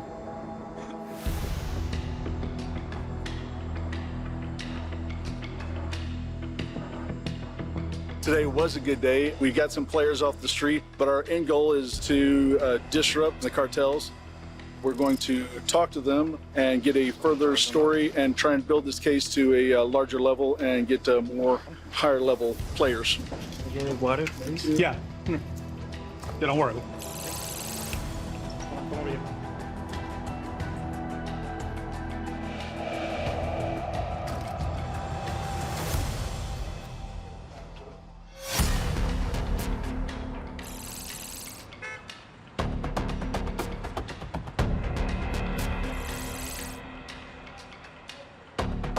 You want to start gathering the ones from the quarter panels now?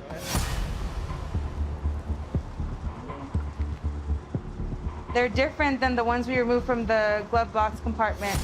This seems like it may be a Tupperware container because it's really, really hard. Seems like they put some type of detergent to hide or mask the smell.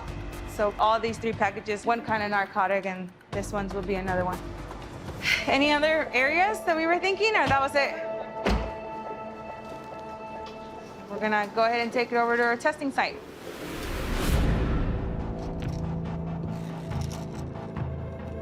This feels like a pretty crunchy, crystallized consistency. In the past, it's indicative of methamphetamine. And we got a green scan. Positive for the properties of methamphetamine. We've been apprehending so much methamphetamine lately that it's become the new marijuana. Before it was, wow, you have 50 keys of meth. Now it's like, oh, that's it.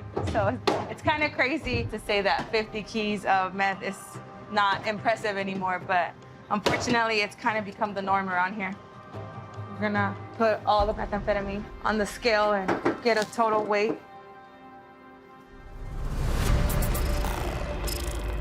14.64 kilograms. Test these 3 packages because I feel like it's gonna be something different. Does it look like a powder or? Okay. So we're gonna go ahead and test for fentanyl. But we have to be very careful. We've seen officers be exposed to fentanyl in the past. It was actually where they just got a little whiff of residue in the vehicle and they actually passed out.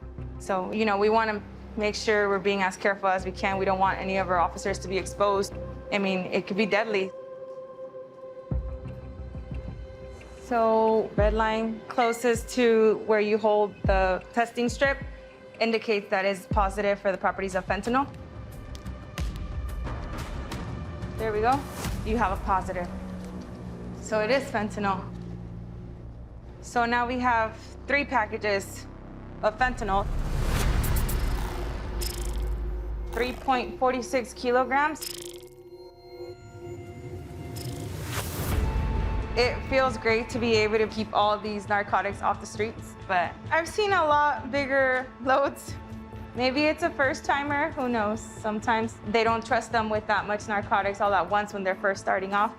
Now we're gonna turn it over to HSI for further investigation and let them take over from there.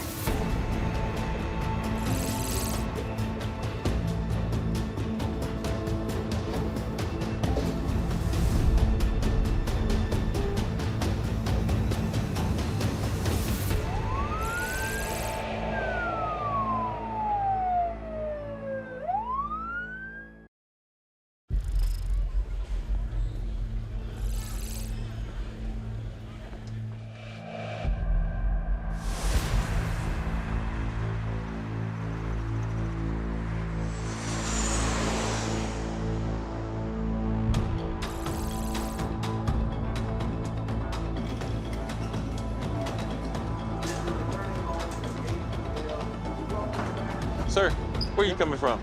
Paris. Paris. Anywhere before Paris? I went to Italy, yes. Did you bring anything back you didn't take with you? Is that all you took? Yeah. Okay. Have a good one, man. Thanks.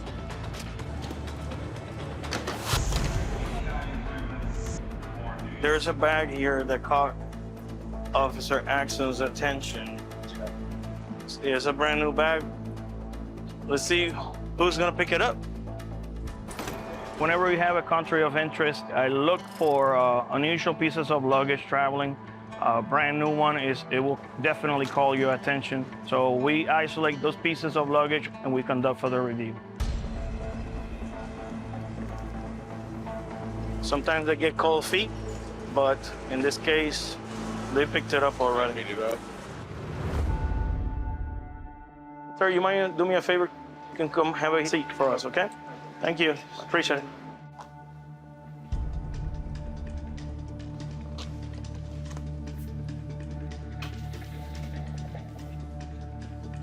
What is this? He's got some pills that we can't identify. These pink pills?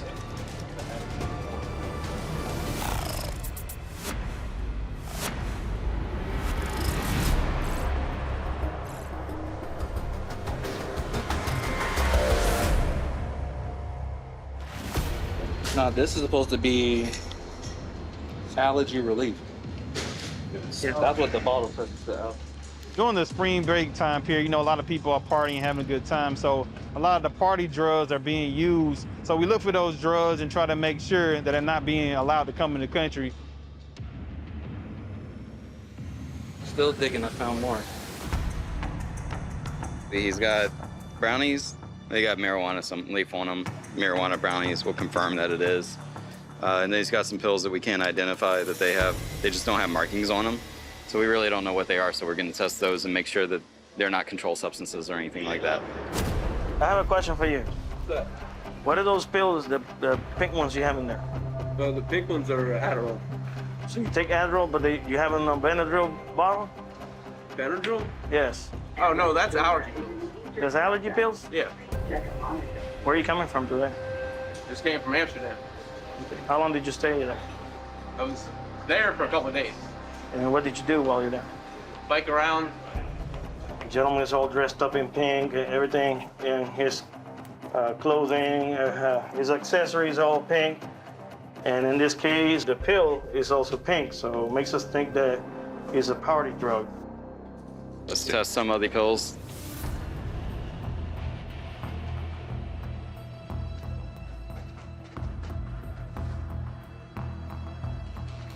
Should be 2 lines.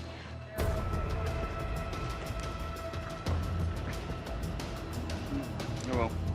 Positive? Yeah, it's positive. Yeah, all right. It's positive for fentanyl. So it looks like. We're gonna hook him up and take it back. All right, sir. Place your hands behind your back. We want to detain the subject so we can do some further testing and talk to him more about his trip and what he's bringing to the country. We're gonna pat him down and go from there.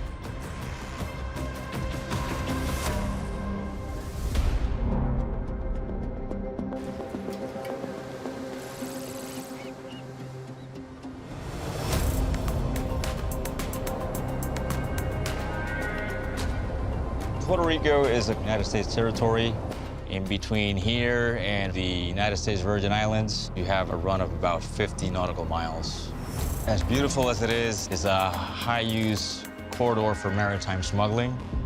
Buenas tardes, aduanas. ¿A dónde va? Pescar para allá abajo. Okay. Gracias. Gracias a ti. Buen día. What makes Puerto Rico so unique is that we have all these small islands that are in close proximity to each other, where the smugglers can just hop from island to island in a relatively short amount of time, which makes it hard for us to respond and interdict them.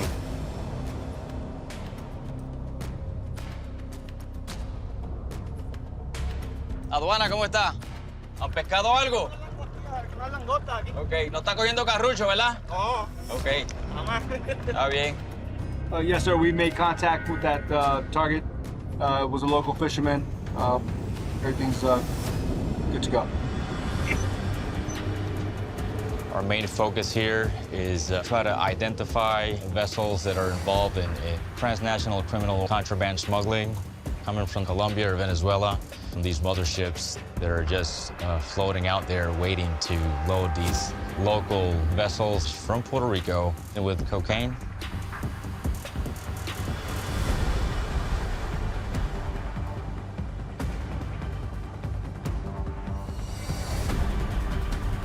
We got a couple boats over here.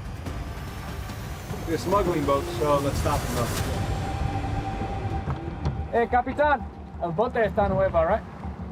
We had a boat coming from the south side of Vieques. ¿De dónde viene? De Punta Arenas, está dando una vuelta. Ah, okay, de Punta Arenas. Okay. That boat has a really low profile design. It's hard to detect it on radar because it's so low to the water. They also travel at a very high rate of speed with 2 overpowered engines on there. Those boats are hard for us to catch up to. It's very common for people that are smuggling contraband to transport large amounts of cocaine or other types of drugs on those boats. That's why we're interested in these guys. ¿Cuál fue el propósito de su viaje en Punta Arenas? Dándole horas a los motores, tranquilo. ¿Y usted? Ok. ¿De quiénes son botes? ¿De tuyos? Ok. ¿Me puedo ver los documentos del bote? Ok, gracias. Keep an eye. I'm going to spin around. Keep an eye on him. Have him come to us. We're just verifying who the owner of the boat is and seeing if he has any wants or warrants. Make sure that we're clear here. Okay. Gracias. ¿Fue arrestado? No. ¿Dónde se compra bote? En Ceiba, en Fajardo, Ceiba, enfrente ok. allí. Sí, enfrente de Timón. Sí. Today they're testing their new boats. They got brand new engines on them. They didn't have anything on board, nothing suspicious. Vamos. Sí, gracias. Gracias a ti. Buen día. Buenas tardes. So we could expect to see these boats in the future, but today they're good to go, clear.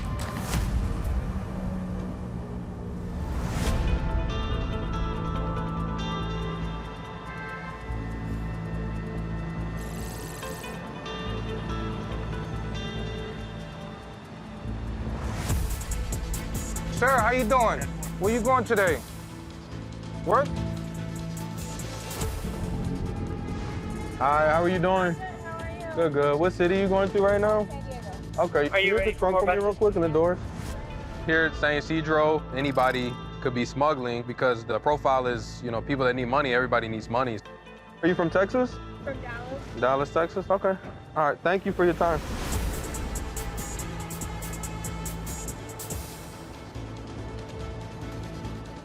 What are you doing in Mexico today? How long you been living in Mexico?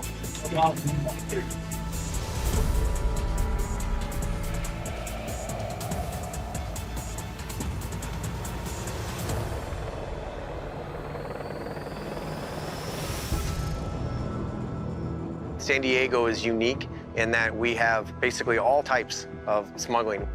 Obviously, we have the largest port of entry in North America. The drug trade organizations can come in through land. They can come in through water. They can come in through air. We're headed down to link up with one of our ASACs, Tim, to see the house that's associated with a narcotic smuggling event. And we're going to brief him on what we found.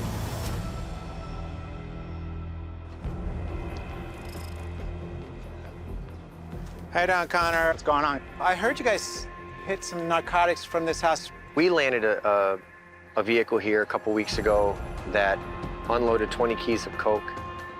Through investigative efforts, they identified some other targets that may have been associated with that person in that car. And ultimately, we seized just short of 2,000 pounds of hard narcotics.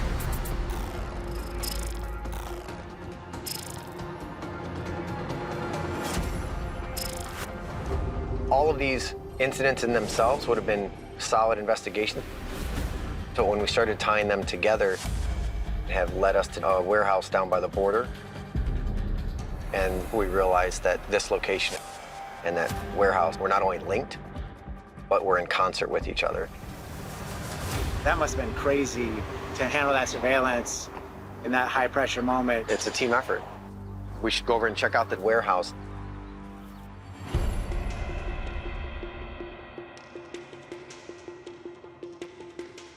Anybody get arrested at this site? Or No, just at the building was found unoccupied.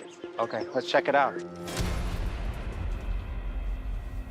So SRT secured the premises, made it safe and clear.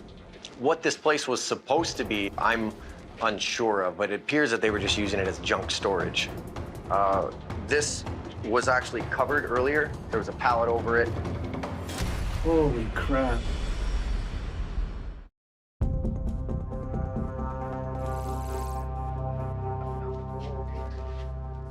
The clutter, the junk, that very well could be a technique where it helps mask the tunnel. Obviously, it's hard to search areas like this. The tunnel was not exposed as it is now. It had a concrete slab here. They were able to remove the concrete lid. There was an iron ladder bolted to the wall. We've got about a 19-foot drop. Then there's a small corridor that goes about 15, 20 feet, and then there's another 19 or so 20-foot drop with another ladder and a pulley system that allowed them to hoist things up and down. All right, let's get helmets and go down. When a tunnel is discovered like this, we have specialized teams that will go in and search and map out what we think is the route. This is a camera that we've set up down in the hole as just a safety and security measure.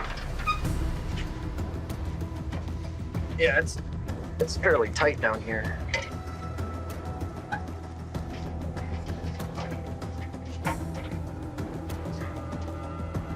All right. I'm good. All right.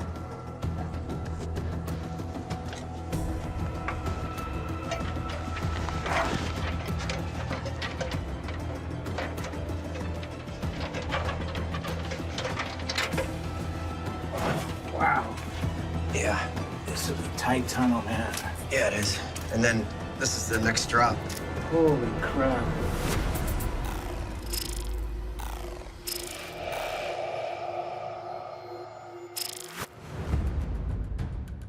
Tim, what are you seeing down there? There's a rebar type steel ladder straight down. It's narrow. Any rail system down there? Down farther in, there's a rail. It's not motorized though, like the one in 2013. It's just a push cart. That must have been not fun to push through this tunnel. I don't know how they got those big bricks through this thing. If you're talking about 50, 100-pound bales, just getting them from here to there, even here, this is still a lot of work. Holy crap. God, imagine how long it must have taken forever. Because they had to use just jackhammers and picks and shovels to build this thing. We discovered that the tunnel started at a house in Tijuana, Mexico. The smugglers dug north about 1,500 feet, going underneath the border fence. Once inside the U.S., it was about another 300 feet to reach this warehouse in the commercial district. We're coming out.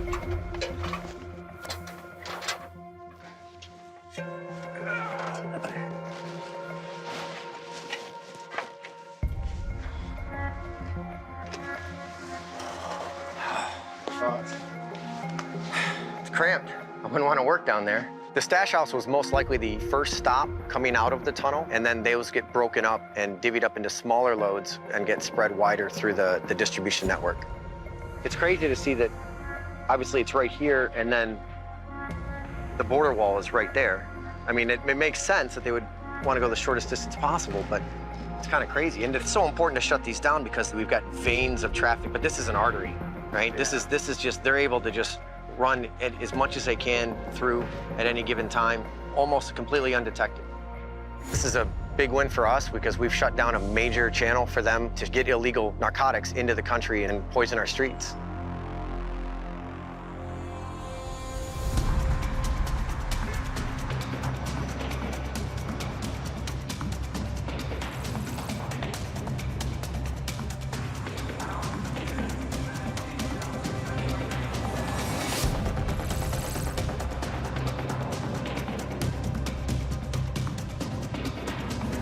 Right there, the chair, right there, just right there. Point it's fine. Right, go inside the cell there. Yeah, this one. Okay, right now he has some marijuana brownies, and also we have some pills that are in question that are hitting on fentanyl. Sometimes, based on the field test, fentanyl can hit on certain other type of prescription drugs. So we have to break it down further, and we test it on the Gemini, so we get what's really inside of the drug and not a false positive. We have secured the fentanyl in this capsule area, and we will test it to see if it in fact is fentanyl. Open the thing, put some gloves. In this case, we can utilize our Gemini machine. It will give a actual breakdown of the substance. So we're gonna try to use one of the pills. At least one is okay. We're trying to maintain decorum, handling something so dangerous. It is very potent, and anyone could get poisoned just with a little bit of it, if it's ingested, swallowed, or even touched. We'll see.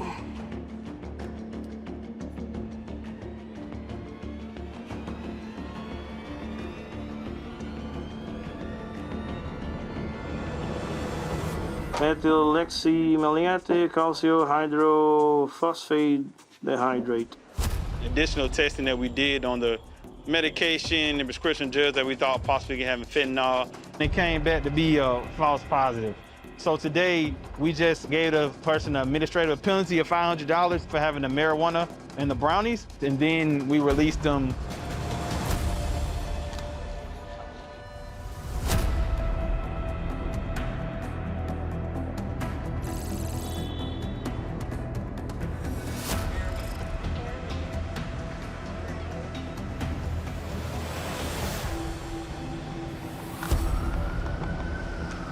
Buenas tardes. Buenas tardes. ¿Qué van a hacer en San Diego? ¿Dónde compran? Thank you, gracias. Gracias. ¿A qué va a hacer ahorita? Aquí voy al cajero. ¿Cuánto traes?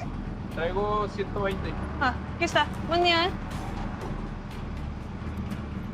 De nada.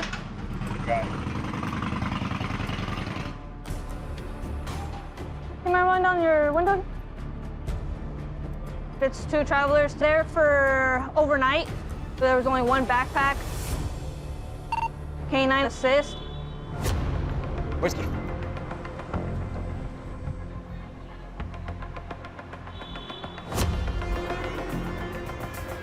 Whiskey. See. Ooh, good boy.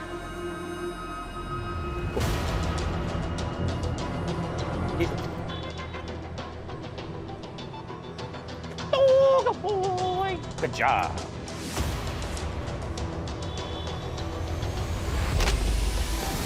There they are.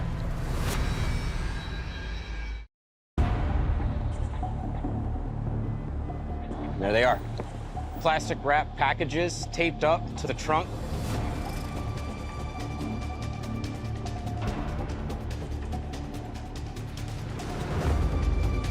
Now that we've discovered the packages inside the vehicle, the car is going to go back to our seizing area.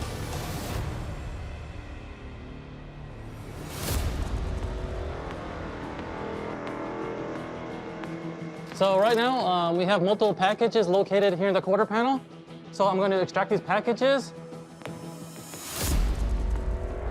Cellophane wrap and soft substance. It's not very hard, so it's probably not meth. It could be powder, it could be cocaine, it could be fentanyl. I'll have to do a test to see what it is.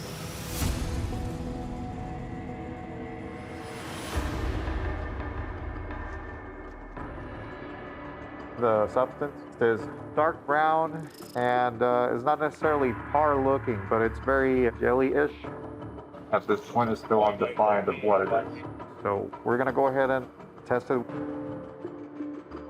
We have a Gemini device here to scan the substance. The laser will positively identify molecular structures to different substances.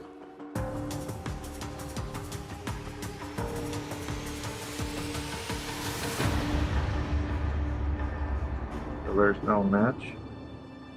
Since we have no match found, we want to properly identify it by sending it to a lab. They will let us know what it is.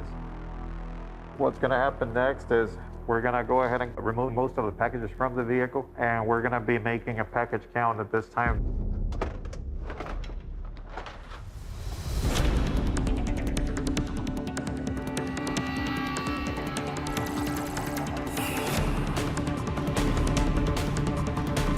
Yeah, we just left the bay. We're heading towards the west side of Vegas.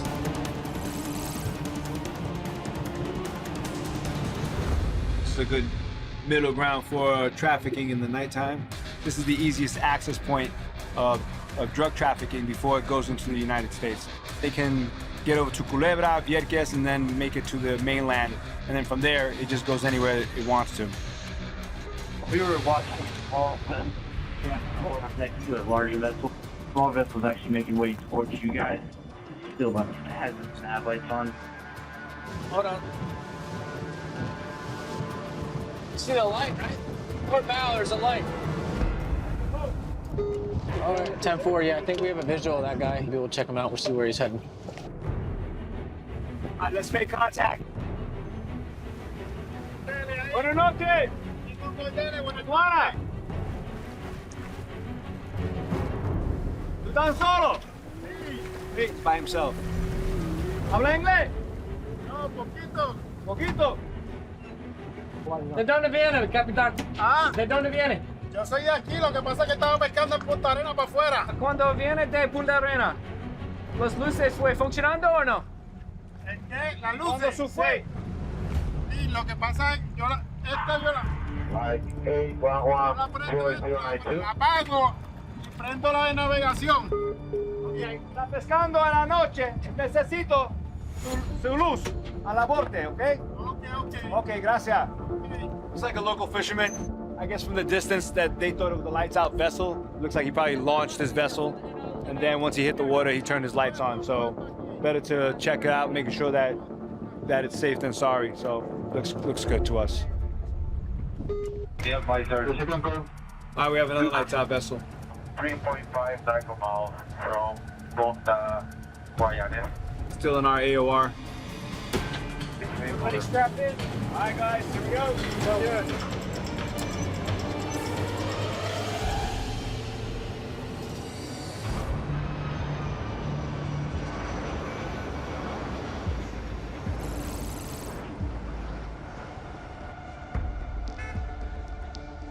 Right this way, guys.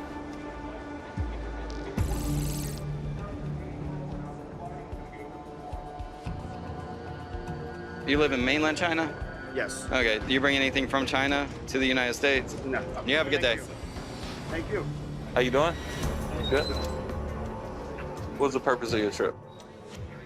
Just for fun. What'd you do out there? Hang out. You just hung out? All right, just wait over there for me. I noticed that he was very blunt, and I asked him why did he go to Dominican Republic, which is a source country for narcotics. And he just quickly said, I just wanted to have fun. So I want to talk more to him and engage more in the conversation with him. He's got 2 bags, so we'll get them. All right. These both yours? Yep. Just double check. All right. Follow us this way. Appreciate you. All right, so sir, we got a lot of questions for you. First off, are all these your bags in front of you? When did you pack your bags? Last night or this morning? This morning. All right. You packed it by yourself? Yeah. All right. Did anybody give you anything to bring? No, that's all mine. I mean, all this is my family sent me. Yes. Okay. Take a step back. So why did you go to Dominican Republic? I just went to see a friend. It was her birthday, and we were just spending the weekend there. How many days? What was the Friday? A lot of stuff to take for just 4 days or so. Why all the cookware? You bought this down there? No. I just moved here, so my mom came in the summer. Okay. And she realized that I don't have that much stuff that I had before. So your mom gave this to you in San Domingo? No, my mom gave it to my friend to bring it to me. Oh, she gave it to your friend. Okay.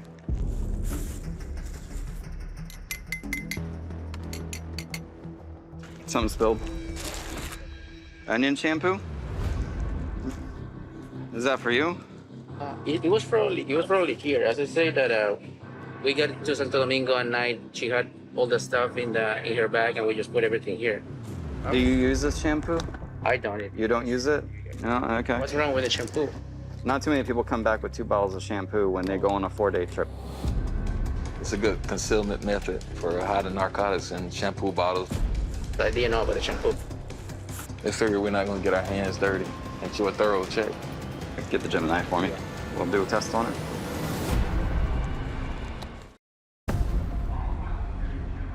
Do me a favor. While we're testing these, we have to have you have a seat. Once we're done, we'll get you to pack up, okay? This is advertised as onion shampoo, but they're filled all the way up. Okay. That's why all this got all over his stuff. So we'll do a quick test on it. This is really thick. Some sticky shampoo. I ain't never, it kind of looked like cough syrup to me.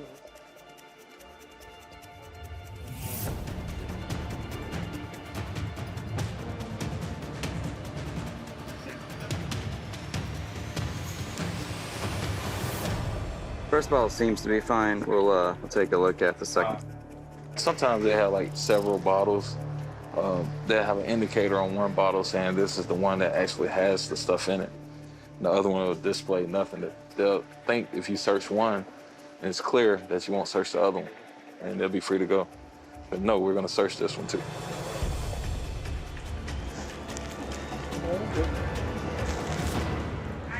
Same. All right. Let him get his stuff out of here.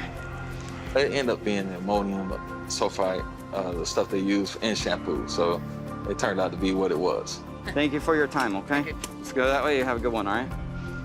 Sometimes you just need to clear some things up and everything's cool. Sometimes things get muddied even more and you have to do a complete inspection until you get to a point where you feel like you can let them go.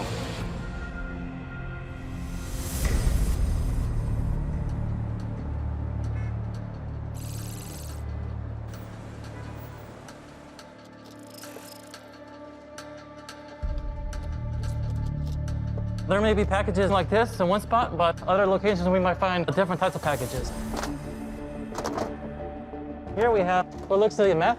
The other one was soft, like Play-Doh. This one's crunchy and hard. It feels nice and crunchy, so it's meth, crystal meth. We got 1, 2, 3, 1, 2, 3, 4, 5, 6, 7.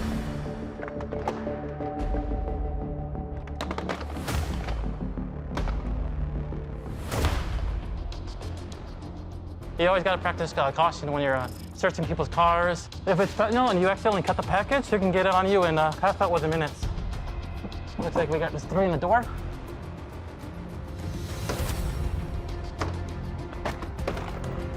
We got more packages right here. So we got 4 packages right here on the front right door. And here we go, we got 3 more. So you got 6 packages in the firewall area.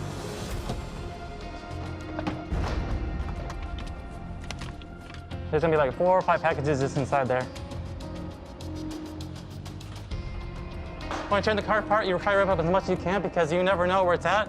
You wanna look everywhere possible. There may be narcotics in here. I mean, it feels pretty heavy and it doesn't bounce very well. So here's one of the packages inside the tire. Probably 20 packages in like this inside here.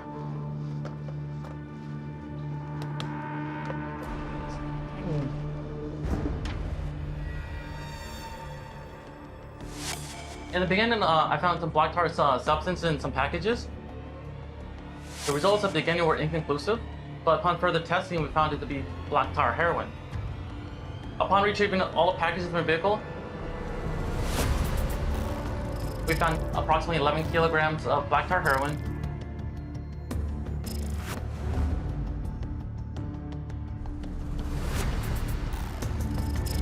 2.24 kilograms of fentanyl.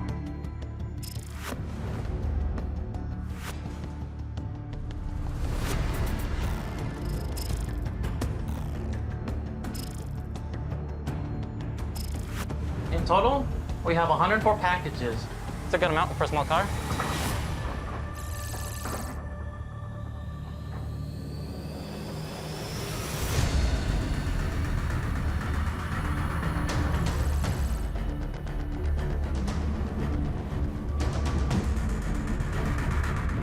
We lost sight of the vessel just west of the pier.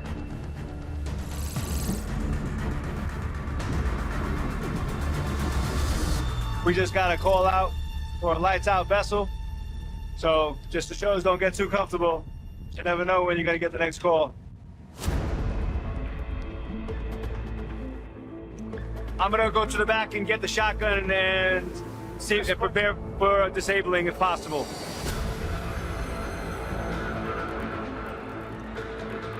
Right here, to the right, I see it. Right here, to the right. You see him? Yeah, you ready? I'm ready, brother. Can you light him up with the flashlight? I got it. Uno norte! Let go on his starboard side. Tú estás solo?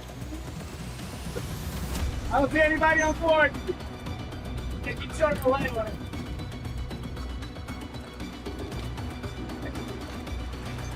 Nobody's on board. Is it anchored? It's not even anchored. Dead in the water. What is it? What is it, bro? Gas all over the place. 1, 2, 3, 4, 5, 6, 7, 8, 9, 10, 11, 12, 13, 14, 15, 16, 17, 18, 19, 20. There's over 20 barrels of fuel on this one vessel, 20. They usually typically put this much drums when they're coming in from Colombia or Venezuela, most likely Venezuela. This is definitely a smuggling vessel.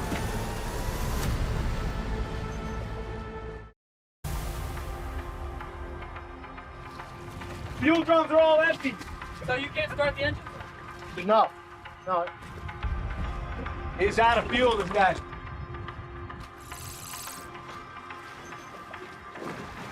It's an abandoned boat. It's a lights out boat. There's multiple gas cans, which gives us suspicion to believe it was involved in a smuggling venture. Usually they don't abandon them out at sea. Usually they beach them on the beach and leave them there. Got 2 GPSs here. Got a GPS? You got a satellite phone? We found some GPSs and some phones typically used by smugglers. Anything that's evidence, get it on here because we tow it back. I don't want to lose anything. We're gonna go ahead and seize this vessel. We're gonna have to tow it back to Guajardo and find out who the owner is. Is there a little hook there? Yeah, there's a hook. Yeah, just get that loop through. Got it? There you go. You're slack. All right, here we go. Line's over. Yeah, you got it right there. You got it right there. Good. We're good. All right, Go ahead. Going home.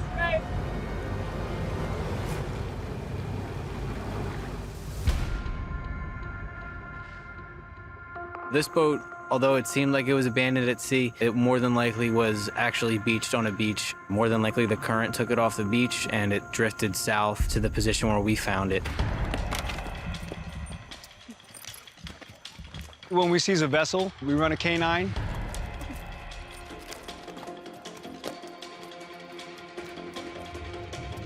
In this case, we had a K9 run on the outside. It was too dangerous to put a K9 on the inside. The empty barrels of gas and oil were all over the bottom of the hull. Negative. But they got the product off the boat before we were able to get there. In my experience, that type of vessel probably came to Puerto Rico with about $23 million worth of cocaine. That's what we usually see here. So the product is worth more than the boat. They cut their losses with a $100,000 boat, and we were able to seize that vessel. A win is a win. It's a half a win today. Tomorrow's another day. We can open up an investigation and go from there.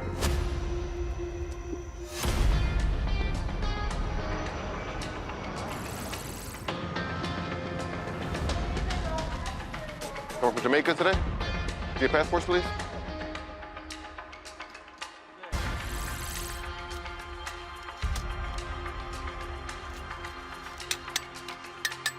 All right, sir. Everything is good. We appreciate your time here. All right. I'm curious about this guy here. So what you have? He's coming from Santo Domingo, Dominican Republic. It's a known area for narcotics to come through. He lost his passport down there. He went down on Friday. His friends came back on Sunday. He's coming back today. So right now, just getting more of his story and seeing through his stuff. Some issues look weird. Mm-hmm. Unless they made them come up with some other brand. Right. Or something, I don't know. Shoes have come around for hideouts. People will stick drugs normally on the insole around the shoe. If you go through an x-ray, you can actually identify it as a more dense area.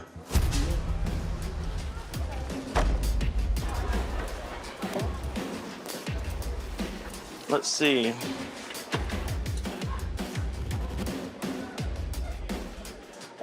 It's a negative right here for shoes. The shoes are good. I'm just gonna x-ray this bag.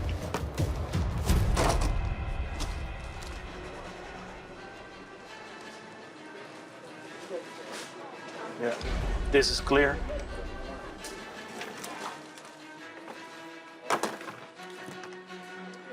Is there anything else you want me to check? Hang on, hang on. He's got some things here. This says it's magnesium. There's some pills in here, but he's also got like this little white rock here. So we're gonna test it and see what it is.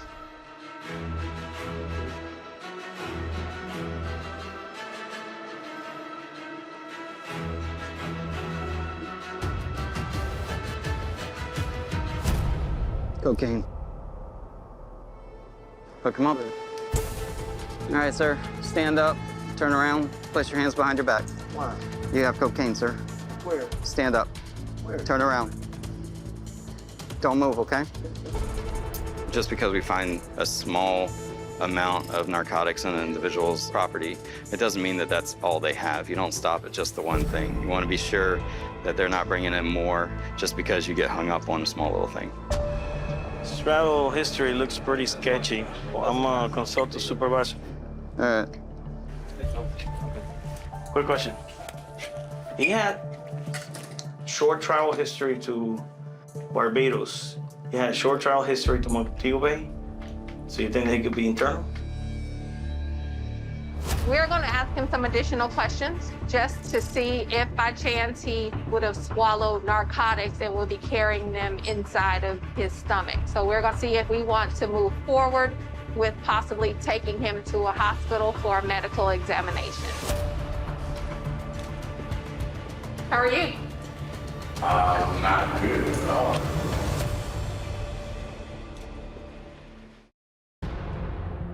I don't have nothing, I don't do no cocaine, so I don't understand. I mean, when you have the cocaine, you do have it.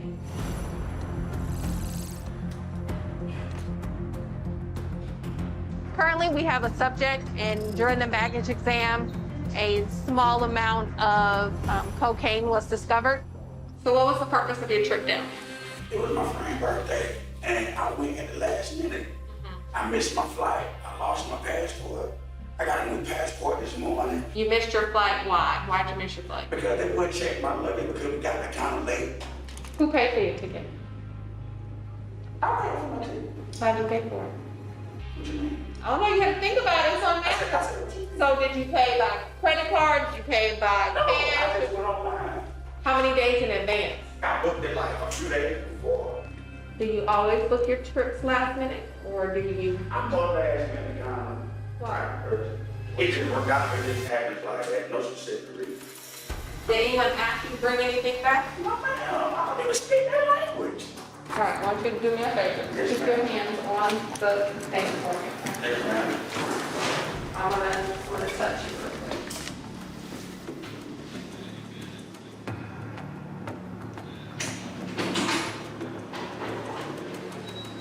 Anybody give you anything to swallow? No, ma'am. I had diverticulitis, it's kind of like Crohn's disease. Oh, you ain't got nothing, that's not. Yeah, they took out 5 feet of my intestines. I swear, y'all, look at my eyes. Y'all don't got no drug. I can't believe this happening. Listen, I want you to hear me. It is a very small amount. Whatever we do right now is going to be local, okay? And then we'll let you know what our decision is. So give me a minute, I'll be back. I'm gonna come back and talk to you in a minute,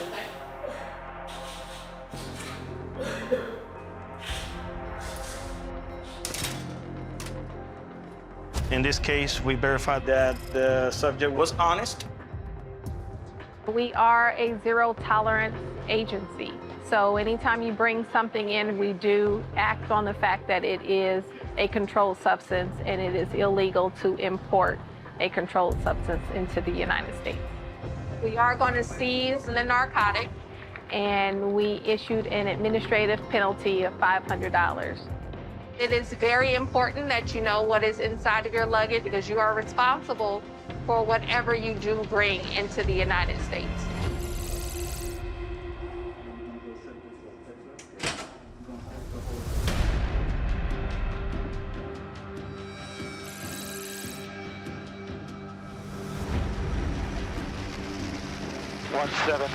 and this is 208.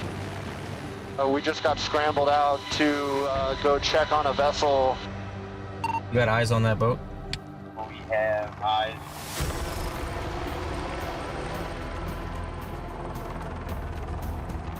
I'll let you know where you're going, but it's lights out. So we have a radar track of a boat coming in, and we have guys looking out for it, and they're reporting that the boat doesn't have any lights on. So we're gonna go see if we can intercept the boat by land. I'm following the trail. This time it's heading towards the beach. 2804, are you on the beat? 2802, 2803, we're heading that way now. If there's a boat out at this time of night, is indicating they could be up to something illegal, trying to smuggle something, trying to go pick something up, bring something back, because it's just not typical weather. It's not a good time to go out for a recreational boater. We lost sight. We just lost it behind this mountain. About 3 minutes from the 3 minutes, sir. The last location was heading towards Arroyo. There's a river mouth west of Punta Figura. Roger that. That's good copy. Searching that area. Somewhere in this area. We are on the east side of the river, inside by the river mouth. They just lost it behind the mountain. So if you look south, you should see it. Yeah, we don't have eyes on anything now. Nothing.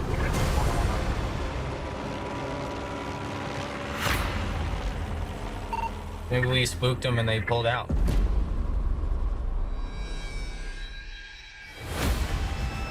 I get it.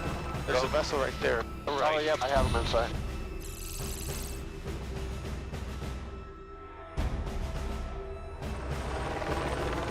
Yeah, we got some gas cans here on the beach.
Good boy.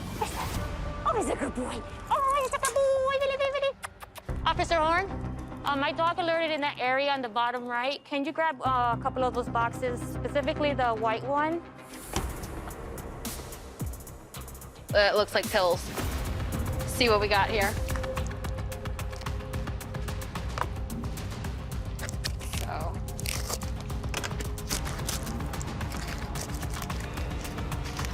Yeah, shapes is indicative to ecstasy.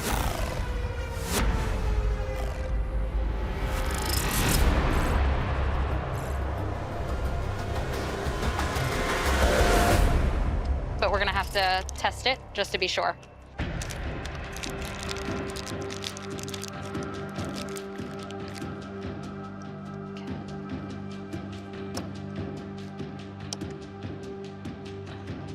We put a sample of the pills that appear to be ecstasy into the test kit. And it's already turning purple, so that's positive hit for ecstasy. So now we just gotta alert K9 that this was a positive hit and hopefully get that dog a reward. We're gonna take it to the detention room, get a weight on it.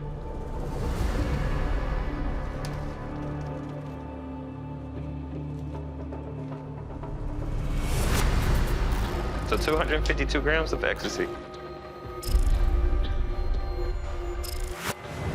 That's a good job. Good job.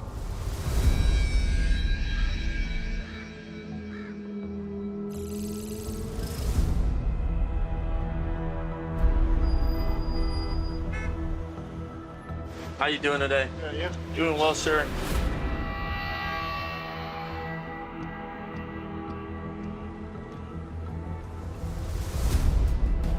Right now, we got a lot of people coming in for work right now. It's Monday.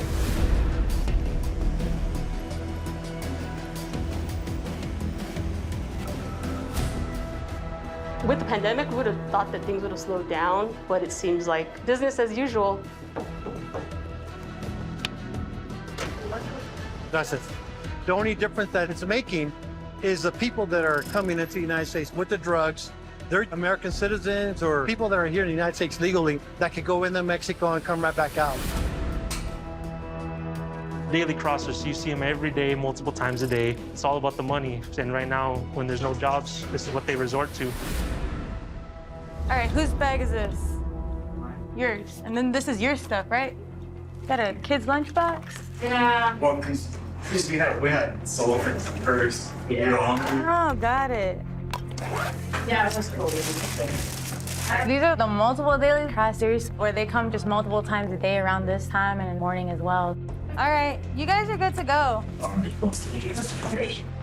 A lot of them are pretty good to go. They're just daily crossers, they're responsible, but anybody at any given time could be smuggling anything, so it's always important to stay vigilant here. ¿Y qué trae ahorita? Nada. That one guy right here that was bringing in a trash can. ¿Por qué trajiste eso? Porque traje para ensayar la exploradora, pero acá como acá estaba y lo traía para atrás. Hi, Jose. We've had a lot of issues with him prior. He brings in random stuff, like medicine, which he's not allowed to bring. He started bringing cigarettes. Sometimes during the holidays, he'll bring like an ornament, just one single ornament. So the second we give him an inch, he'll take a mile. Agarra sus cosas, Jose. Agarra sus cosas. Agarra su... ¿Por qué? Porque no puedes traer una... Lo llevé, ¿qué te lo llevar? Ponte en los parqueaderos. Vas con ella? We just try to keep it light with them just because they get frustrated waiting in line. So that's why like the demeanor and the way I talk to them is different than how I talk to somebody that I don't know. Okay, nomás tome asiento y ahorita vas a salir.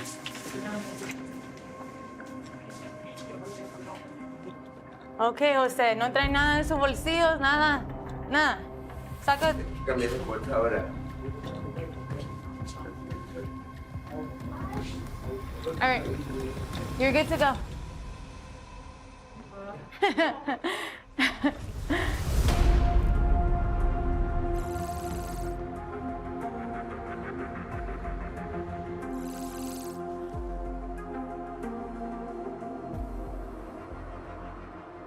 This is that package of MDMA from JFK.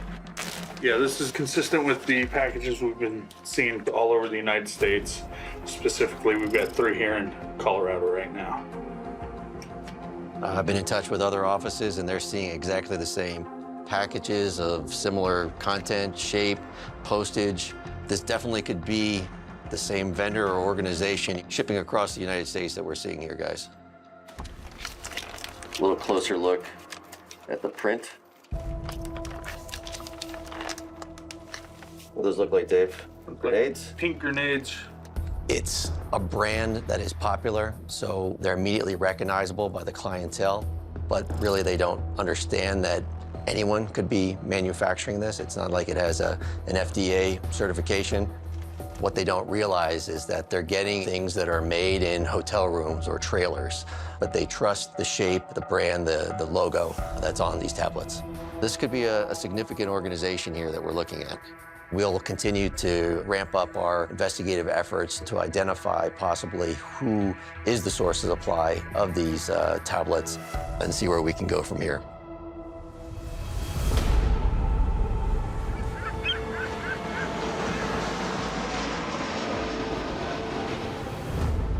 South Florida is the gateway from the Caribbean and from South America.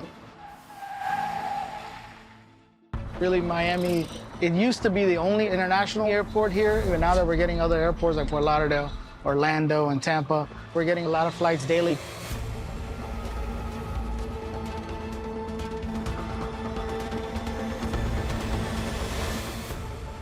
How you doing, boss? Can I see your passport for a second? Yes, sure. How much money are you bringing with you today? I have 10 bucks. Our job is to facilitate legitimate trade and travel. And one of the trends that we're seeing now is currency.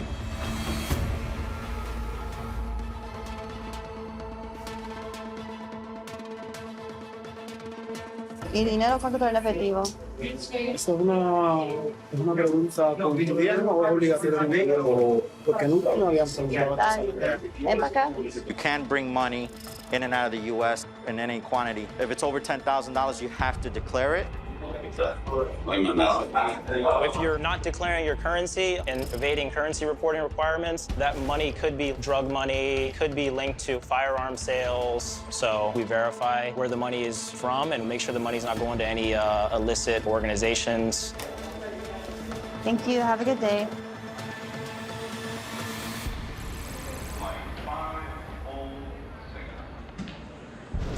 Hi. Can I see your passport real fast? Where are you coming from? From Frankfurt. Where are you going now? Frankfurt is known as a currency transit from many countries. Thank you. Have a good day. Currency can come in jewelry, gold, or the actual money, dollars, euros, whatever. So we're just waiting on that flight and see what we got. Hi, can I see your passport, please? How are you doing? Why are you stopping me there? Thank you so much. Well, Do you live here in America? Where? in Boca. You have family in Frankfurt? No, no. This is my connection from Lagos, Nigeria. Oh, so you went to Lagos? Yes, What do you do for work? I don't. You don't work? Okay. Come with me this way, please. There's a lot of gold smuggling from Africa, and this particular passenger had a lot of gold jewelry. Depending on what's going on in the country, they're melting the gold and they're wearing it and they're coming back with it so they can remelt it and put it back in the bars and they can sell it as a currency. So we're just going to look at her bags, just make sure her story checks out. All these bags are yours. You packed them yourself? Yes. And you take full responsibility for everything inside the bags? I hope so. Okay. My bags were left without me for 24 hours in Frankfurt.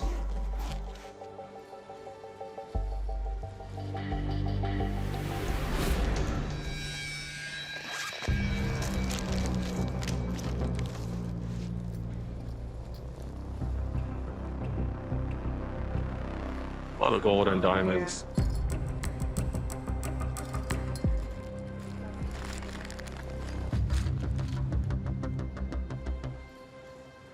It's kind of odd when you're unemployed, could be possible gold smuggling.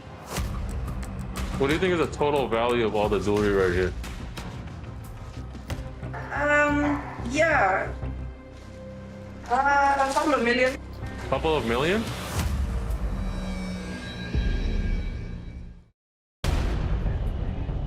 Couple million for all the jewelry? Yeah, but I didn't buy that in one day. I've been buying jewelry all my life.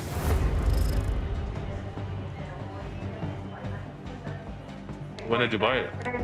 A long time ago? Yeah. They'll go abroad and they'll buy jewelry and they'll put it on acting like it's theirs, that they've had it forever, and it's not. And the jewelry you're wearing, that's from home? Yeah. Okay. Do you always take all your jewelry with you every time you travel? Not at all. But I travel with my jewelry, yes. You're unemployed, so it's kind of odd. Did you ever work? Oh yeah, of course I work. I'm a lawyer. But I haven't worked because I've been taking care of my kids. Okay, you're a stay-at-home mom. Yes. So who funds your expenses and? My ex-husband, please. Oh, your ex-husband? Yes. What does he do? He makes fertilizer Oh, fertilizer? Where? in Nigeria. It's like a major shareholder. I had to help them investors. Okay. It's pretty nice of your ex-husband to be financing all this. Well, some of it he bought for me with my home. Some like gifts for my mom. Clearly she had a lot of jewelry, but some of the jewelry kind of looked worn, especially the ones in the bag. On this first line, you're gonna write down how much you're bringing, and on the second line, your initials, okay? Okay. The value of the items? Yeah. She was very receptive to talking and questioning, and her behavior wasn't there, so she was good to go. Thank you, ma'am. When you exit this way, you'll exit to the left, and you're good to go. That's it? That's it. I didn't do anything wrong? Didn't do anything wrong. Oh my goodness. Thank you. Hope you have a great day.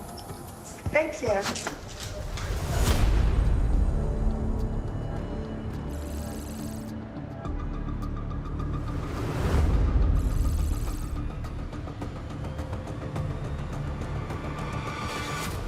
What we've identified is a fender shipping MDMA powder and pills all over the U.S., and we've been able to tie multiple packages to them. Our goal is to eventually identify which vendor and which market. As you can see, I've got multiple packages all over the U.S. Right now, we have 3 that have hit Colorado. We're seeing with this vendor, all the packages are very similar. The 2 pills that have shown up in the area are the pink grenade and the yellow skull. We're looking to do a knock and talk today. And in Denver, we're looking to do a controlled delivery in Colorado Springs and do a search warrant down in Colorado Springs. So today, as you said, we're going to be doing knock and talk on a home in the Denver metropolitan area downtown. It's a woman who potentially is importing MDMA. We're going to get there and knock on the door, see what she says. So, any questions? Nope. All right, thank you again, and we'll see you down there.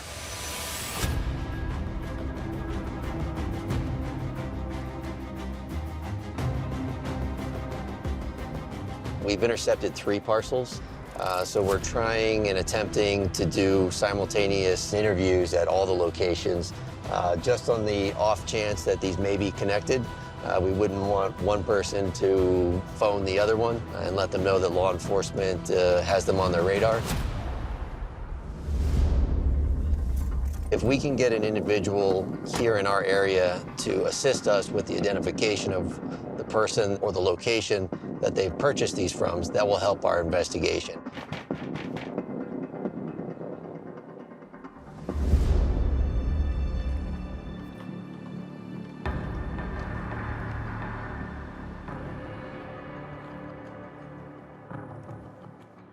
She didn't provide much information on this. She was very evasive about her answers. What did she say? She was resistant, just said that, you know, she doesn't want to tell us any information, pretty much. And we would ask her questions. Are you receiving packages in this name? She's like, oh, I don't know.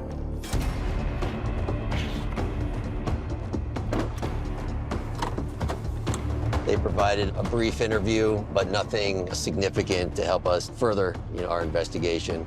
I'm hopeful that the other teams, especially down in Colorado Springs, have more success than we did here today.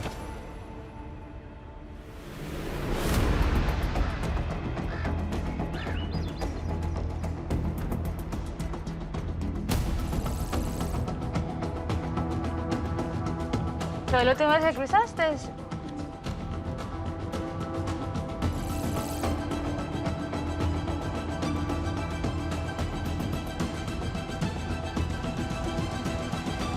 When was the last time you crossed through here?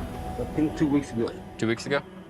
What are you bringing back with you today? I've just got my backpack with my laptop and my work supplies, and then this is just to hold my passport. All right. No, not bringing anything from Mexico today? Fruits, No, I'm vegetables, not. nothing like that? No. You have a good one. All right, thank you very much.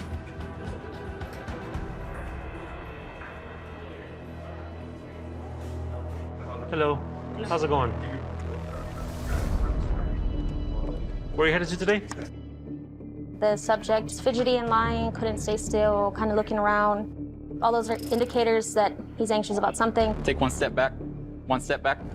All right, hold tight for me real quick.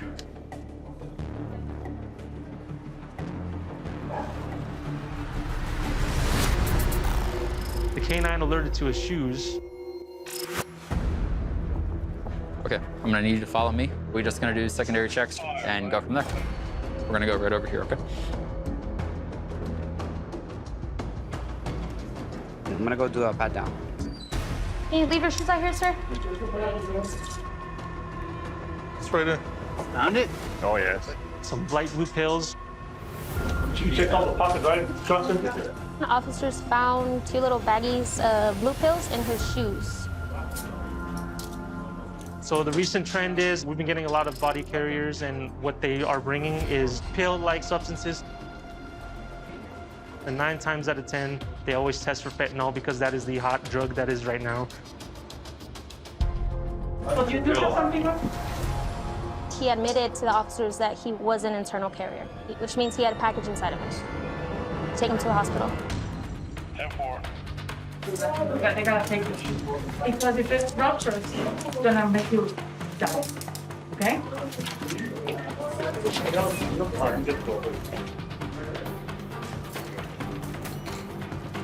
Right now, we're headed to the local hospital.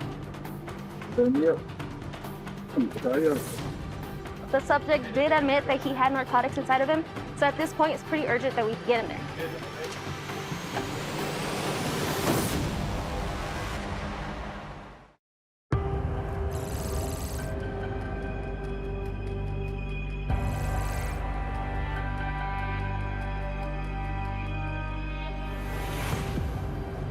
So I just returned from a knock and talk. Our subject was not cooperative, but the other team that was down in Colorado Springs, they were able to sit down with the recipient, and they actually opened up their computer and showed us one of the various darknet markets from which they had purchased the MDMA. Here at HSI, I'm a criminal analyst. If I can connect the dots, then we have a much larger investigation and we can take the network down. I'm doing a lot of open source research and some financial research, trying to ID any Bitcoin wallets or anything that are receiving money for these pills.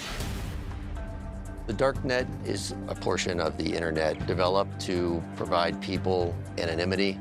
Customers and users will have to utilize a software called Tor and then be able to log in to various markets that sell different contraband or goods. But with anything, you always leave a footprint in cyberspace. We narrowed down maybe a handful of vendors that were selling the pink grenades, and through other various sources, we were able to narrow down that it was a darknet vendor from France that was selling these specific pink grenades to our buyers in Colorado. This enables us to engage our French counterparts to see if we can identify where these parcels are ultimately coming from. It's time to get this guy.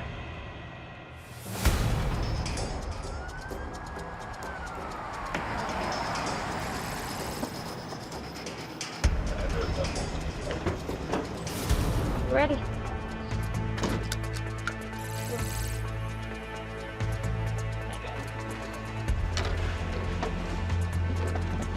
Right, these. Back where we came from. While we were getting ready for the x-ray, he stated that he needed to use the restroom to expel the package. Ready? Watch your step, okay? I let a doctor know, and they watched him have a bowel movement, and that's when the package was found. Thirsty right now? No? You good? Yeah. We'll be back for you, all right?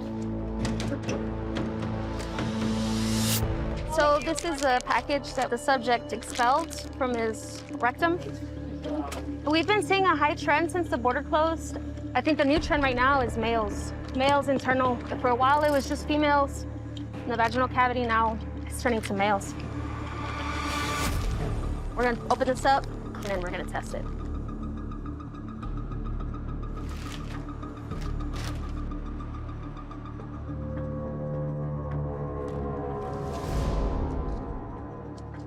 Right now, we're going to use a rapid response test.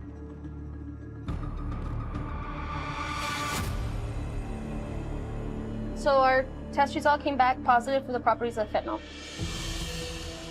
Gonna put them all together and have it weighed. Yeah. It's gonna be that one and the other food package.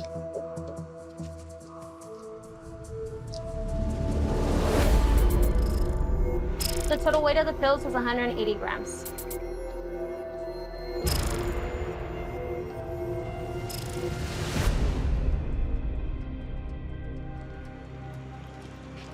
Definitely a good stop. We are keeping hundreds of fentanyl pills out of the streets. It's causing a lot of overdoses, stuff like that, so we're always proud to catch anything.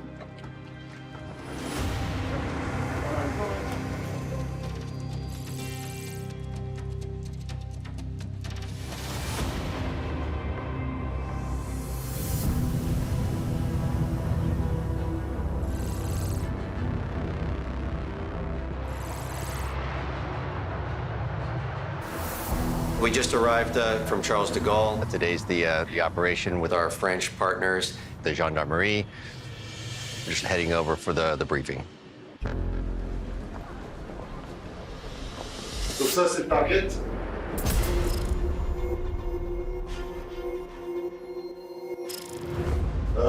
Pas se fier aux apparences. Il a dû vous le dire. Mais c'est pareil, si jamais vous prenez la fuite, je pense que c'est quelqu'un qui sera très difficile à retrouver. So the main target here in France has been identified as an individual who has already been convicted of narcotics trafficking on the darknet about 2 to 3 years ago. He was convicted, he was sentenced, and then he skipped bail and never appeared to serve his sentence. So he's been a fugitive using multiple identities. Il n'y aura sûrement pas de MDMA. Par contre, ce qu'on voudrait, c'est récupérer, mettre la main sur tout ce qui est informatique.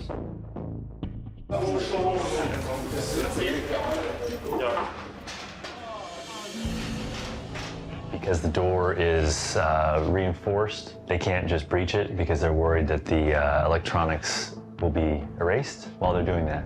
So the plan seems to be to have a delivery man to come and knock and pretend he's at the wrong door, and then as soon as that's happened, they will make entry. All right.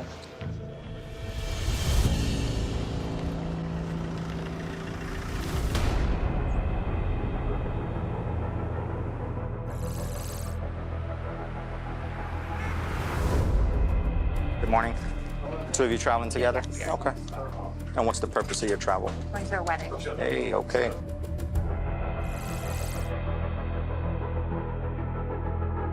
How much currency y'all traveling with today? I have $100. Okay. $300. All right, you guys are all set. Yep. Morning, sir. U.S. Customs. Can I see your passport? Are you traveling alone today? Yeah. Oh, step over this way. Just got a couple questions, okay? What's the purpose of your travel to Haiti?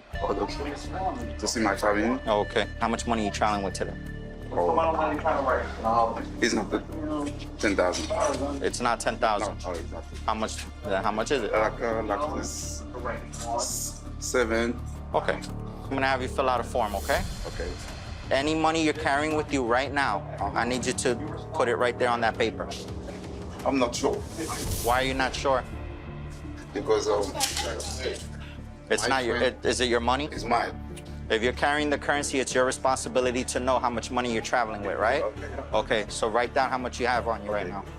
14. It might be more. 14 what? 14,000. Okay.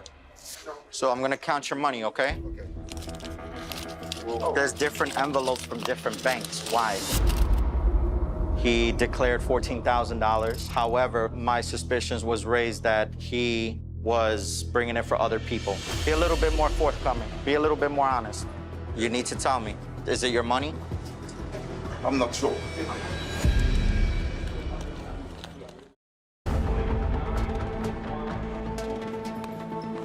He declared 14, but my concern is it's in different envelopes, so. Yeah. Carrying money for other people. If you're gonna bring money for other people, you have to be a licensed money courier. Licensed money couriers, they know exactly where the money came from, and the people that it came from are typically vetted. All the money, no matter who it's from, can be traced back through a bank or legitimate paperwork, which it's obvious that this gentleman doesn't have. I counted the money. The total amount was $13,820. How much of this money is your money? Okay. 6,000 is mine. $6,000 is yours? Yeah, it's mine. Okay. Now the other envelopes, who gave you that? Who gave you those envelopes? Oh. My brother and my friend. The thing is, you're carrying money for other people, so you're an unlicensed money courier. That becomes a problem, okay? How many times have you done this before? Before. How much are you getting paid to transport this money? No. Okay. Do you know the people you're giving the money to? Oh, yeah. How do you know them? My family. Okay. You say you declared 14, you had 13,820, right? So it's about that amount. So what's gonna happen today is I'm gonna give you a warning, but you cannot do this anymore. You understand? The only reason why I'm not seizing the money is because he never had any issues when it comes to transporting money or declaring any money.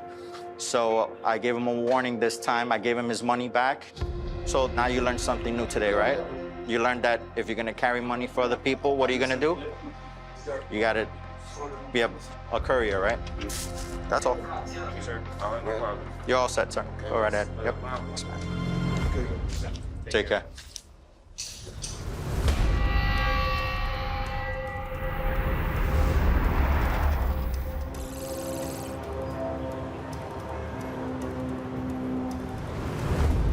right, you have a great day, okay? Have a good day at work.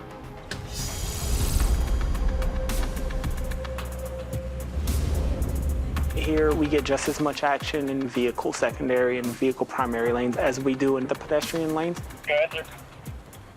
Good boy. Snug out, it never sleeps. Always open, man. Always open for business. Y'all take anything back from Mexico? Yeah. Nice. The cheese. Everybody brings the cheese. Is it special? You have a good one, guys. Dog alerted. Alerting to the vehicle between the doors on the driver's side. You have nothing with you? Refer to secondary. It's the driver. He denied having any type of contraband in the vehicle. So that's what we're gonna verify right now.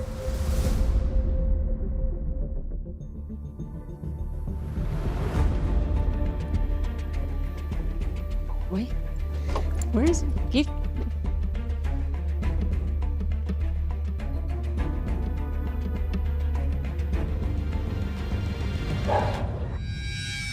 Right now, I'm getting an alert behind the dash, center console area. Woo! He's a good boy. He's a good boy, bub. Good boy.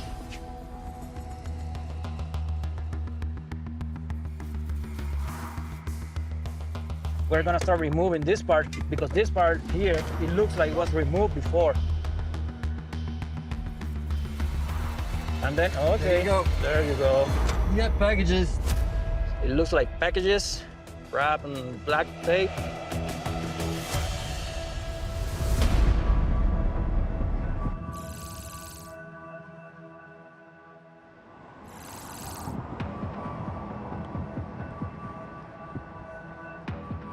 So right now we're in the small town where the target lives, and we're going with following the gendarmerie here. He's known for drug trafficking. He had several weapons when they last arrested him, pistols. So he is potential to be violent. So there's definitely going to be, you know, a heightened sense of awareness, which is of course why they're using the SWAT team.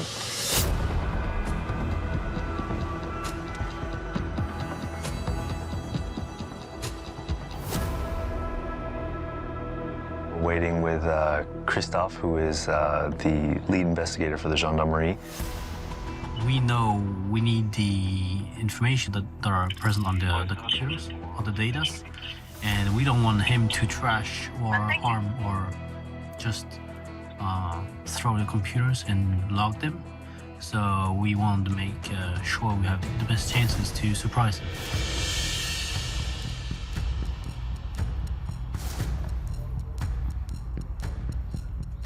Teams are going to start moving into place, and I believe the SWAT will then send in the decoy, the delivery person.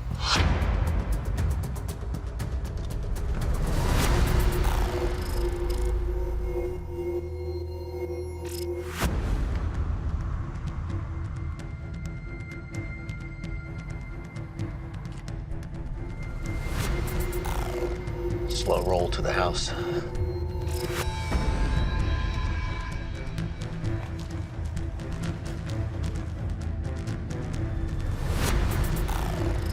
Approaching the residence.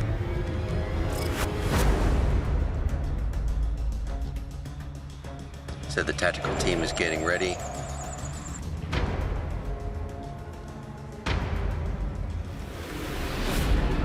There they are up in the front there.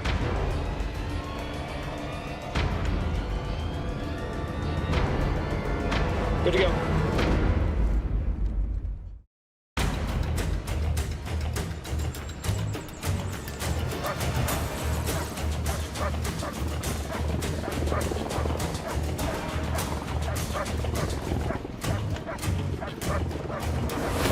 Are they in?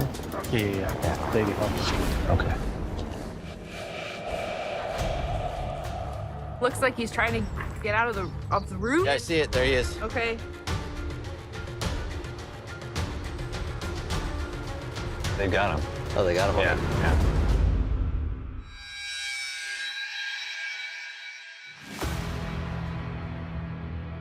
They're going to transport him to the holding facility, where for the next 96 hours, they are going to interview and try to go through electronic evidence with the target. They apprehended him and the electronics. This is really where the next piece of the investigation starts, processing the evidence, where we'll get more leads to follow in the case.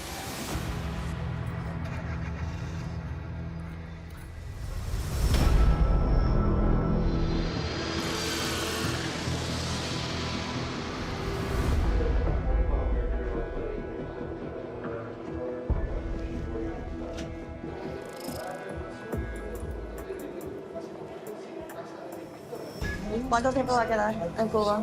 7 días. Cuba is hot for undeclared currency, so we're just checking people just to make sure that they know the process of declaration. Gracias. Next person. Señores, ¿cómo están? ¿Están viajando juntos? Sí. Vengan para acá, déjenme ver su pasaporte. Pasa por acá, por favor. Vamos a contar. When the gentleman was asked, he said he had $5,000. The wife said they actually have 1,000 euros. So they're not on the same page of the actual currency that they have together. So we put them to the side to count the money. Con más de $10,000 deben de reportarlo aquí en los Estados Unidos. Puede ser en cualquier tipo de moneda, dólares, euros, todo combinado, ¿okay? Y por casa. No, eso nosotros no tenemos nada que ver, firme aquí. No tenemos nada que ver con la... It went from $5,000 to like $9,000, 1,000 euros. So we're just going to count the money just to verify that that's the correct amount. Ahora, en este momento, por favor, enseñen todo el dinero cash y quiero que me pongan más o menos la misma cantidad que me puso acá. ¿Eso es todo? Ya, ahora sí se lo pueden contar.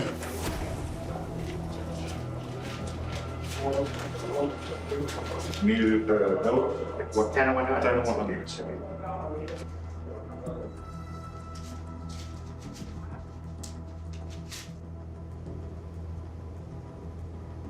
2050s. 2050s. 22 20s. 1 5. 3 months. Señor, vengan para acá rapidito, déjenme enseñarles lo que se le contó. 12.537,76. Si quieren más dinero en la maleta, esta es su oportunidad.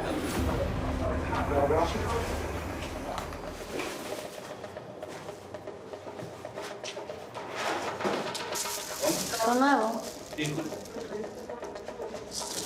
¿Y cómo valen? ¿Cómo cuesta? ¿Cómo valen? Ajá.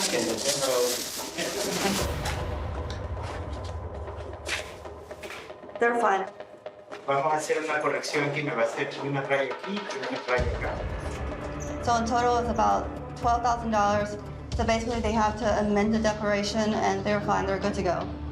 So, ya saben, la próxima vez si ustedes viajan con más de $10,000, tanto sea de entrada como de salida, deben de reportarlo a US Customs or Border Protection.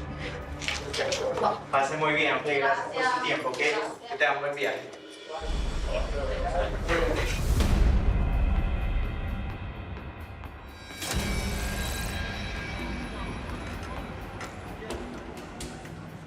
Three, 6, 9. 9? There has to be one more, bro. I know, it's always even numbers.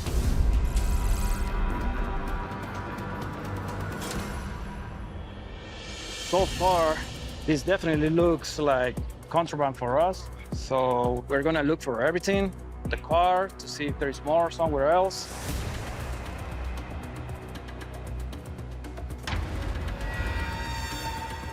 The subject is a frequent crosser, and since he has some derogatory information in his background, he gets referred every single time he crosses. And it's very rare to see someone that gets referred every single time cross with narcotics, but it does happen. And today wasn't his lucky day. It's right there. We found a crack pipe hidden in the center console. More marks in here, man. You see? You see? Look. Right now, we're not sure if there's more inside the dash compartment, but we found the same marks we found on the center console. So now we're gonna take this part off to check on top of the dash if there's something.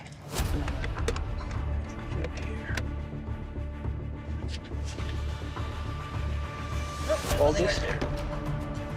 Where?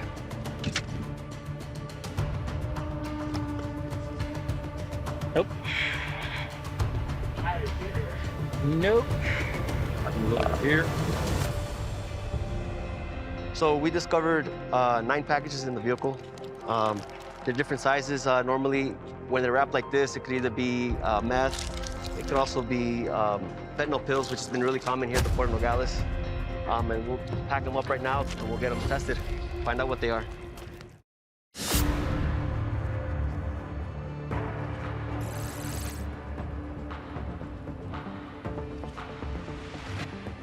So here at Nogales, at the Nogales Powder Venture, we've been seeing a lot of fentanyl pills, a lot of methamphetamine. Also, every once in a while, we do get heroin and cocaine.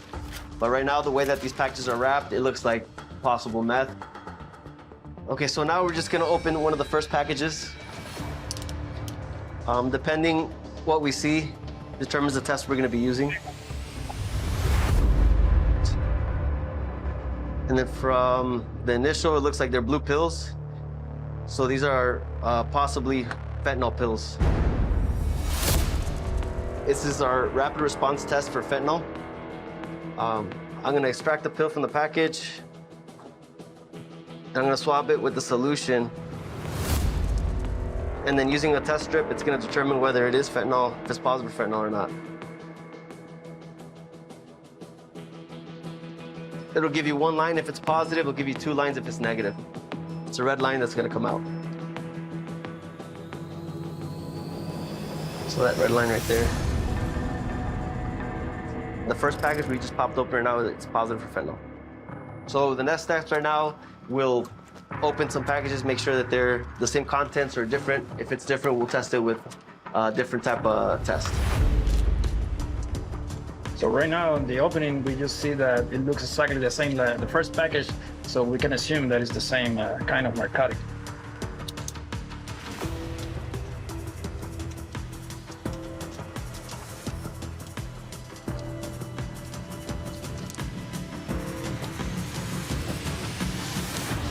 All the substances look the same. They are all small pills. Even if the packages look different, they have the same narcotic inside, concealed inside.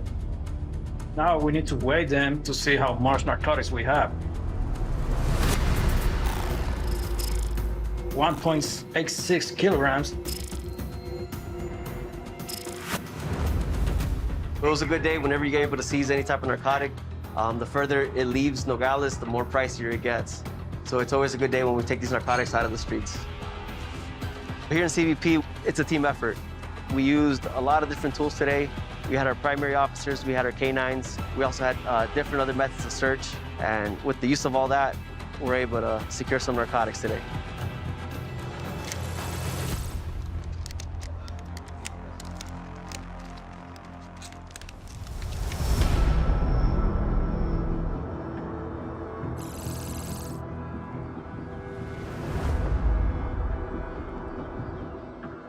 These are all the exhibits that we found at the main target's house.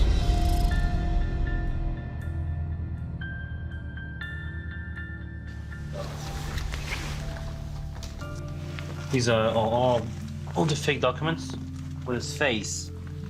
The ones he was using, they're pretty good. Good quality, yeah. Yeah. This envelope is pretty similar to the one that you found for your purchase. Oh, there's a barcode on there. Yeah, I wonder if we can compare it to... Yeah, because these are very similar to the ones that we received back in Denver. Yeah. Look. Oh, yeah, so this is exactly the same. So exact same number. Tying it back from what you found on the scene back to what we're seeing in the United States. I think that's great. The envelopes that were located match exactly the envelopes that we had seized full of MDMA back in Denver. What this all means is that we have a high likelihood we found the person that is responsible for shipping all these parcels into the United States.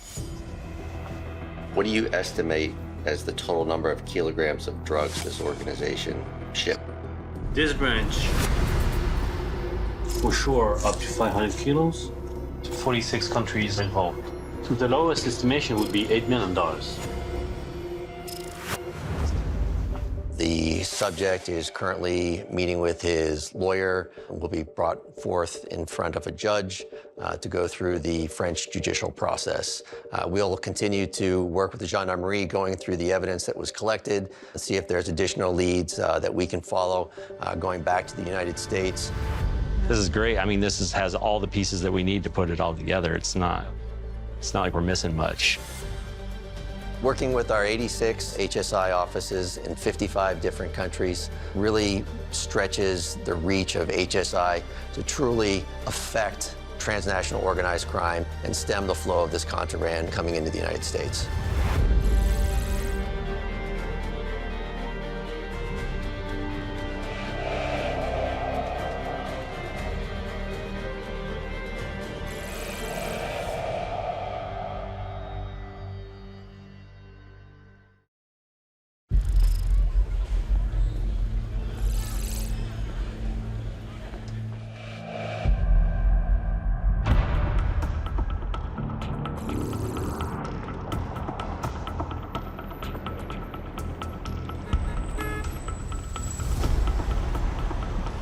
Hola, buenos días. ¿Cómo está?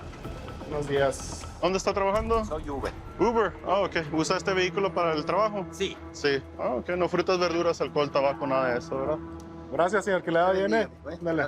Igualmente, gracias.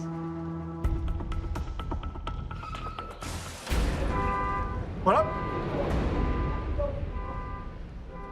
What happened? What happened? What? Slaughter or what?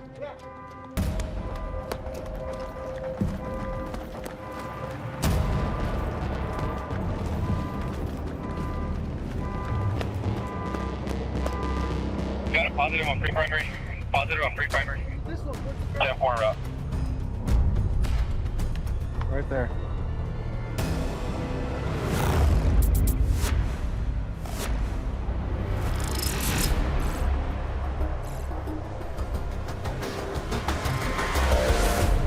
What's that red one?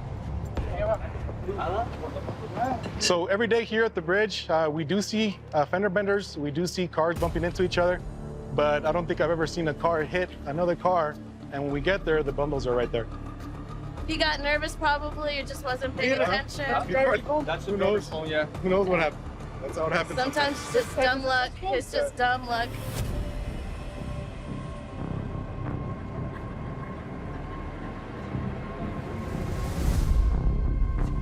Vehicle 84.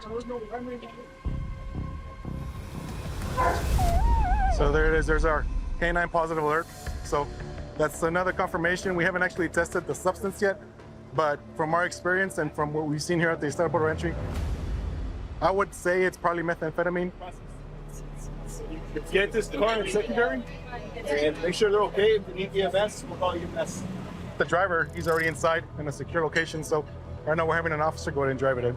We're gonna get more confirmation. There's probably more bundles. Who knows if there's gonna be more bundles. Right now we're gonna run it through our machine. We're gonna do a full inspection on it. If there's more bundles, we're gonna find them.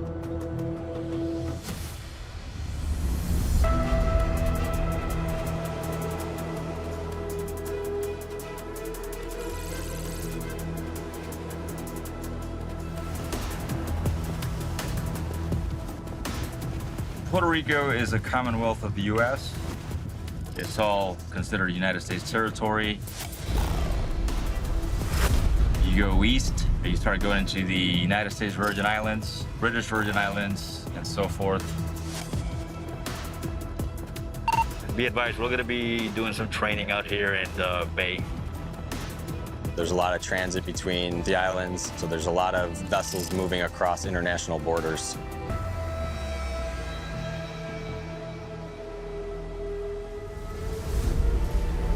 Coming up, coming up. Anything coming from foreign islands easily blend in with local traffic, and it's hard to make who came from where. So our presence out here is vital.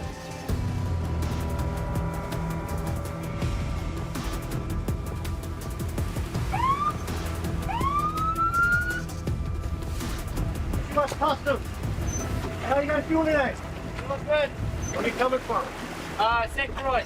X-ray 2100, copy. Go for X-ray 2100. Can you please run this, guys? We're just stopped Paso. We were there. I got there at like 8.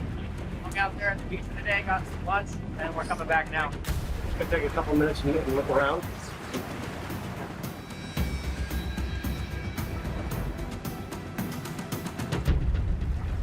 We have a lot of scouting activities here, so just by talking to somebody, you could really have a good idea if they're legit, if they're fishing, if they're just having a good time, or they're here scouting, doing counter intel on law enforcement. Registration for the vessel is valid. I'm done back here. You guys good? Yep. Crossing. All right, thanks, guys. All this area is a high corridor for maritime smuggling. Again, it could happen daytime and nighttime. If we're not there, they're gonna try to bring it in.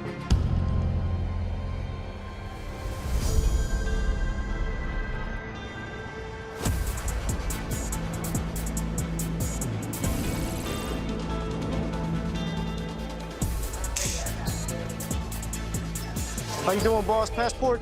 You traveling alone? No, not really. I was with my mom. She had to go back to New York. Where is home for you? Home for me is Miami. Miami. Okay. Have a good day. Thanks.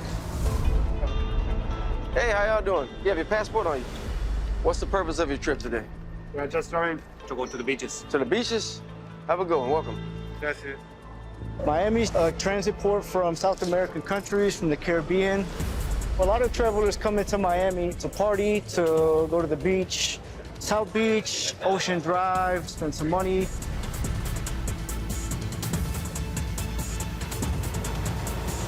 Hey, how you doing, ma'am? What was the purpose of the trip? My friends and I went to the concert. Your friends are with you now? No, we took different flights. All right, party on. Have a good one. We're seeing a lot of passengers coming through, and a lot of those guys are business guys coming in to party here in Miami. What was the purpose of the trip, sir? Business. What do you do for business? Personal trainer. Personal trainer, all right. You training some? Guy right there with the yellow celebrity. Oh, what does he do? He's an artist, music. A music artist? He's big time, yeah. He's yeah, big time? All right. All right, boss. Hey, welcome back. Thank you. Occasionally, we do run into the traveler bringing contraband from, the Caribbean countries, South America, and we look for that. Sir, how you doing? We're gonna take a look inside the bags, okay? Come over this way, please. You were in Mexico for what? Why? Because I am in crypto industry, okay? Okay. So one person invested me. I'm working in Colombia. He's a business coach, but he's a Mexican guy. He bought me the ticket. I do business with him. Any drug usage? I'm honest with you. I just use marijuana. I asked for LSD. So when you asked for LSD, what happened? I asked the drug dealer, do you receive crypto? He told me no. What we're starting to see is individuals are trying to purchase narcotics with cryptocurrency. It's a new phenomenon, but it's something that we need to deal with. So what drugs did you buy? You bought marijuana from him? Just only marijuana, yes. In the past, when you've used LSD, how did you take it? How did I take it? Yeah, how do you take it? Tell me the process. Okay, I take it, it's in a paper. A big paper, small paper? No, it's a quarter. Oh, it's a quarter.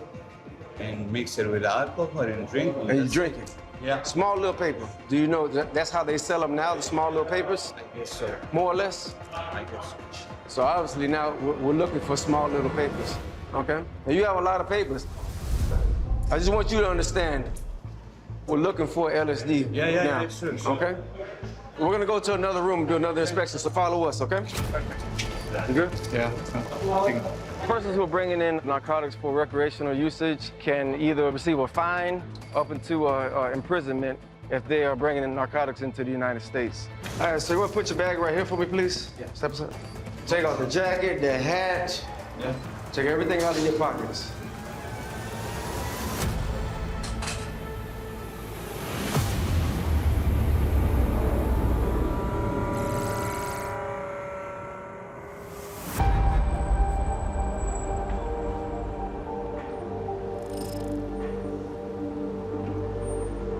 We're gonna see if we see any more anomalies on our Z-Portal machine. And then I'm following the vehicle to just make sure that none of those bundles fall off. Because at any moment, they look like they could fall off.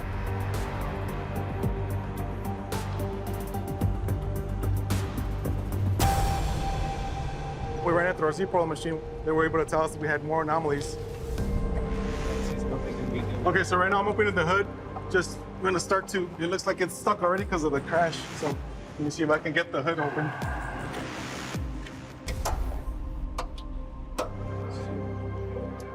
Okay. Oh yeah. It looks like we got some more. Right there, all Right that. there. And then it's gonna be both fenders and a spare tire. The spare tire looks like it's got anomalies as well. So we'll go ahead and dismantle that later. This is definitely something for the books. I don't think I've ever seen a vehicle crash on the pre-primary lane, and then as soon as they crash, we see the bundles coming out. I mean, we've seen some crazy stuff here at the bridge, but what we just saw right now is pretty amazing.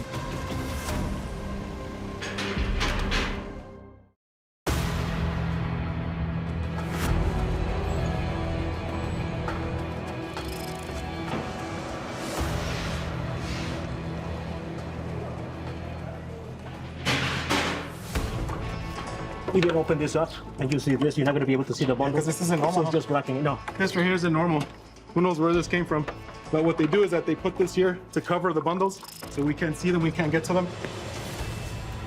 And this is a specific area that they told us. And there it is. We got some right there. And right here. Here. That one's another one. I think after this, we're gonna start taking the dash area and see what we find.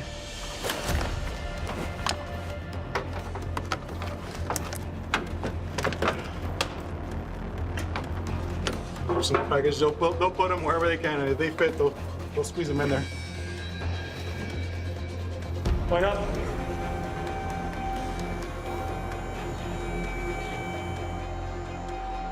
Sometimes you look at a spare tire, it doesn't look like there's anything in there, but because of the space that's inside the tire, that's where they put the narcotics sometimes. If you actually move it, you can feel it. So like on this one for sure, the weight, and then you could, if you spin it around, you can hear the bundles in there. That's for sure. So they're in there, and it's a lot heavier than what we're used to. So right now, we'll use some tools, cutting it open a little bit, just to get confirmation that it's actually narcotic bundles in there.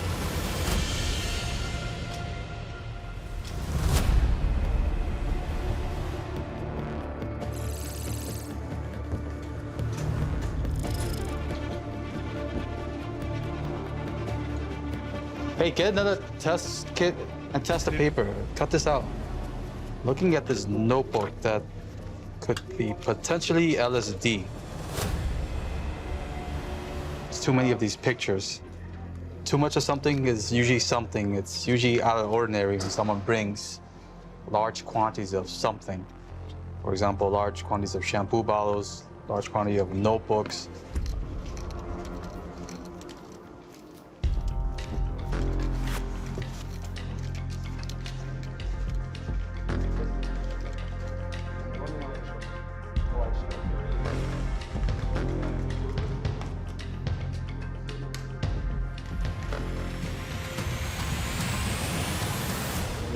Yeah, okay.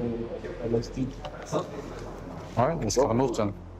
There's nothing else there. He's a user, that's it. How much of a user, we don't know. Not dealer. Okay. No problem.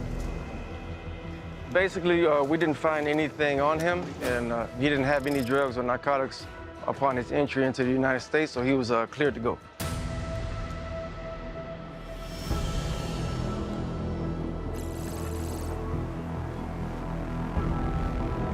We're southwest of Culebra. Have a possible TRI stop where you are right now? We'll go for it.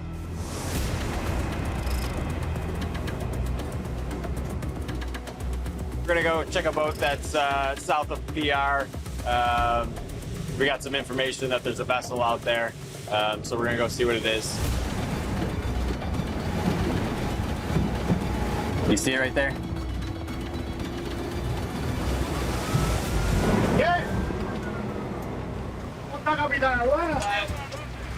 ¿De dónde viene ahora? Palmas del Mar. ¿A cuántas millas aquí estaba? 20. 20 millas.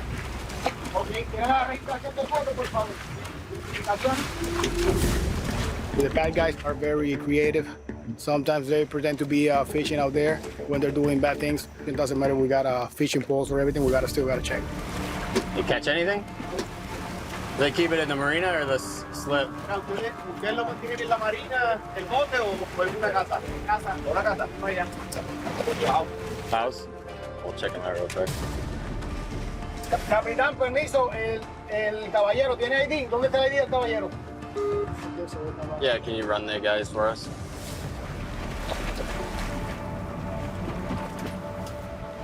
The first one is good today. The other one is in the process of enrolling in global entry. Did a document check, everything checked out. We need to stop every vessel. We don't only go for narcotics, we also check documents. That's part of the job. Here in our environment, we have many recreational vessels. So as you can see, if they want to bring something in, it's a high probability that they can use recreational vessels. Vessel outbound headed west. So right now we're heading towards San Thomas. San Thomas Marine Unit have a vessel coming into the bay, a suspect vessel. So we're gonna go help them out. 2 people, 2 engines coming out of the bay. Go, go, go, go!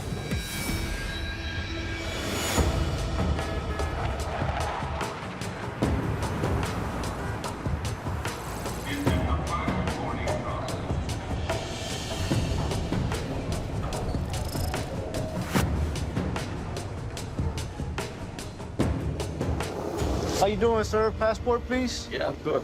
Where are you coming from today? Barbados. Barbados. And where are you going now? Brickell. Brickell. What are you going to do in Brickell? Party, shop. Party. You traveling with The two somebody main today? things. No, I'm meeting my friends here. Oh, okay. And how many days you going to be here? I'm only here 2 nights, but okay. they're going to be here for a whole week. So where's your other friends at? Mexico City. They're on the Mexico way City. now. Yeah. And you came from where? Barbados. Barbados. I've been working there remotely. Uh-huh. I'm the 12-month visa. Okay. And what do you do for work? Pharmaceutical. Pharmaceuticals. So basically within, I'm a headhunter Mhm. for like, I don't know if you know Moderna, Pfizer, J&J. Okay. Do you have any pharmaceuticals in your bags today? No, actually, I do have this one. Don't open it up yet. I'll Oh, tell yeah. you what, just follow me. We're Yeah. going to do a quick exam and then you're on your way. This individual, he's telling me that he's going to be partying here for 2 days, doesn't have any set plans. And with that, we're going to go talk to him, get some more information, and make sure he's not bringing any contraband or party drugs into Miami. So do me a favor, just take the neck piece off real quick and hand it to me. Bro, here you go. All right, hand me the jacket. Yeah. These bags all belong to you? These are both mine, yeah. Everything inside is yours? Everything inside is mine. How much cash did you say you have with you? None. No cash? Yeah, no cash. You said you're gonna party. Yeah. Where are you guys gonna party at? No idea. I mean, well, No we're idea. doing, a boat cruise. Yeah. A boat today. cruise? It goes like through like Fort Lauderdale and stuff like that. So I think that would be nice. Oh, really? And, But you guys don't have anything planned? Yeah, that's the only thing we really got planned. The Oh. next day probably just gonna be some lower shopping. How many people total is it? Joining us on the boat, probably gonna be about 9 of us. I think. 9 of you guys? Individual has no cash, 2 bags with 1 pair of clothes. So where did you say you're staying? I'm staying in Brickell. In Brickell. Bay Drive. How are you gonna get there? I don't know. I'm gonna go outside. You don't know? In the cab or. You don't seem to have very many things planned. It sounds like you just sporadically decided to come. That's me, bro. I'm a winger. Just kind of strange.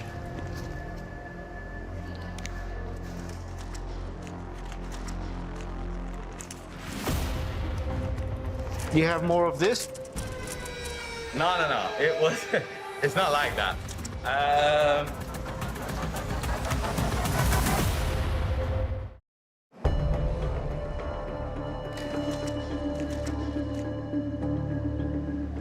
What's this, sir?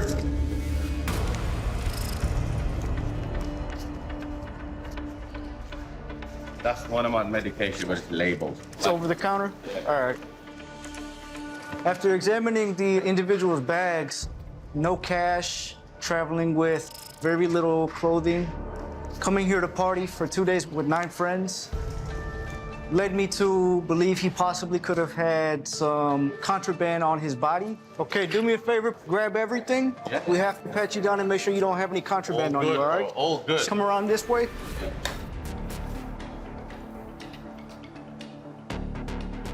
Just come right on in here.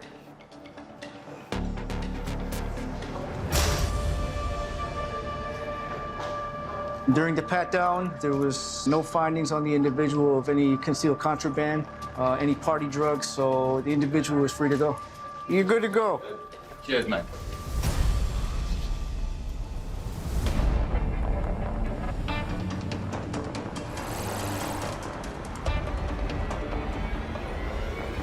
Yeah, right now we're taking out the air just to get a little bit easier access to it. And now, with the air out, it's still just as heavy, of course, but you can hear them more.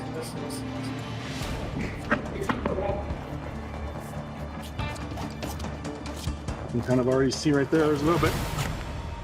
You can see there's one bundle right there.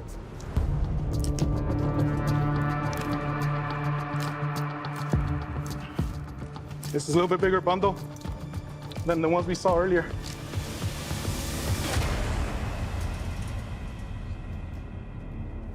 Right now, we're gonna go ahead and test this contraband that we found, believed to be crystal meth.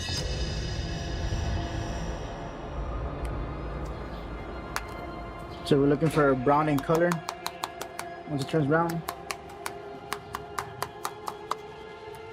You can see right now, it's brown, turned brown real quick, so it's positive for crystal meth. We're gonna get a final weight. This is definitely one of the big seizures that we've had. So, I mean, it's quite a bit. Sometimes we'll just see, you know, just a spare tire. Sometimes we'll see just a dash. But this one, it was all over the vehicle, especially for the kind of drug it is. So it's definitely a big win. It looks like we got 36 bundles, 23.32 kilograms.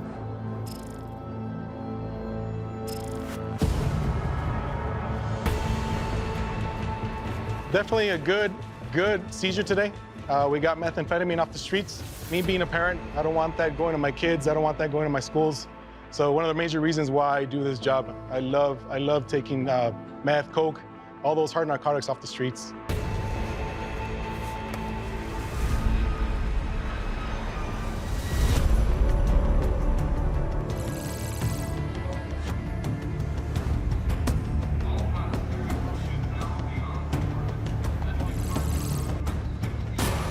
How long are you going to be in the States for? Till Wednesday. Till Wednesday? Just take a little break? Right now, we're in baggage control area. We got several flights coming in.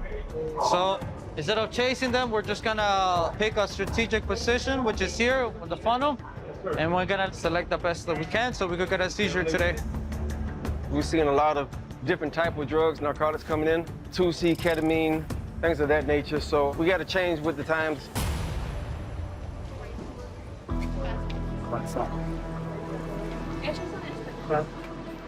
We selected a mother and a son duo.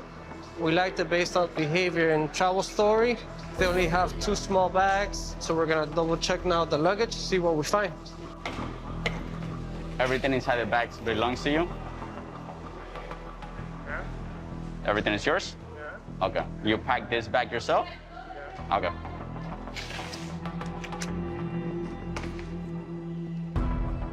This is your mom's or? I have no idea. Must be. You have no idea? Didn't you say you packed your bags yourself? Then I went to bed and we didn't have much space, so. Okay. Better get the backpack.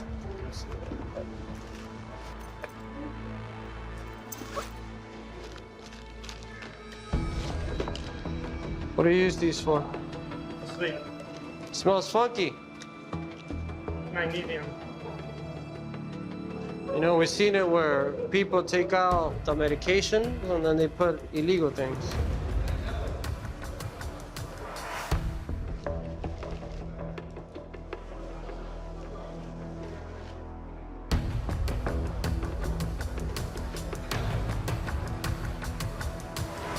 This is good. Okay. What about this one? It's like an herbal tea for energy. So it says ginger root, so it's not ginger root. No. So why are you saying this is ginger root? It's better. Yeah? I don't know that one. It's not drugs, is it?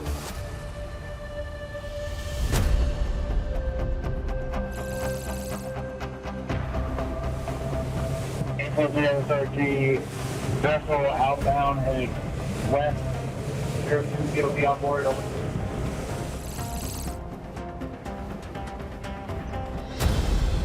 Two people, two engines coming out of the bay. Two people on board. St. Thomas, 1 o'clock. We got some information from a law enforcement partner of a vessel traveling in between St. Thomas and Culebra, Puerto Rico. The vessel is traveling possibly without lights and traveling to a known smuggling location. Where's the other Michael? Right there, right off our bow, about a quarter of a mile. Our other office over in St. Thomas launched a vessel as well, and hopefully we come up with an interdiction here. 43, we have radar contact, 1.5 miles at our 11 o'clock. We are SBIP capable small vessel interdiction program. SBIP allows us to stop a vessel before it reaches land. If the subject vessel doesn't want to stop, we're able to fire warning rounds. And then if the vessel doesn't stop with the warning rounds and intend to escape from us, we're capable of shooting down the engines with a special shotgun shell. He's close to land right now. He's in and out of radar contact on ARPA. You see it right there? He's very faint. We took in a lot of different factors to make sure that the people on our vessel and the people on the vessel that's running away from us are safe. All right, I got him on NVG. Oh, there he is. See him right there?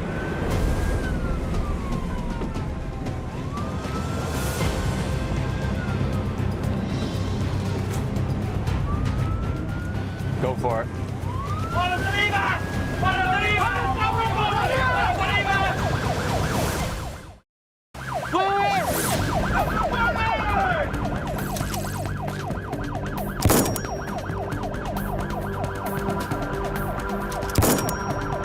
He's still going.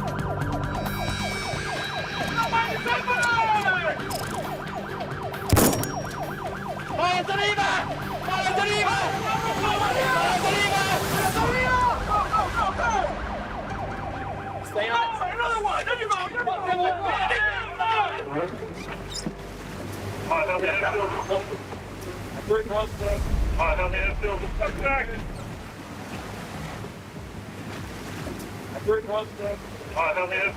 You're good. We're good here. Good here. Front. We got 798 coming in this way. So we're gonna take one handcuff out. You're gonna climb on board. Hands up. What do you want about it? They got street before. Yeah. There. Hands in front. Bundles over. Subject through bundles overboard. We witnessed the smugglers throwing bundles overboard. Luckily for us, we had a secondary vessel, San Thomas Marine Unit, was able to turn back and actually picked up those bundles. Hey, you good? Okay, so we're super close to St. Thomas. So I think we're just gonna bring it into St. Thomas and go from there. St. Thomas Marine Unit were able to locate 3 bags with contraband. Let's bring this boat back, drop it off, so we can start making moves on these guys. Sounds good. We decided to take the vessel back to St. Thomas Marine Unit. It's their jurisdiction, so we help out their unit towing the vessel and the subjects back to their unit so they can process it. You guys like to end this shit? Bang.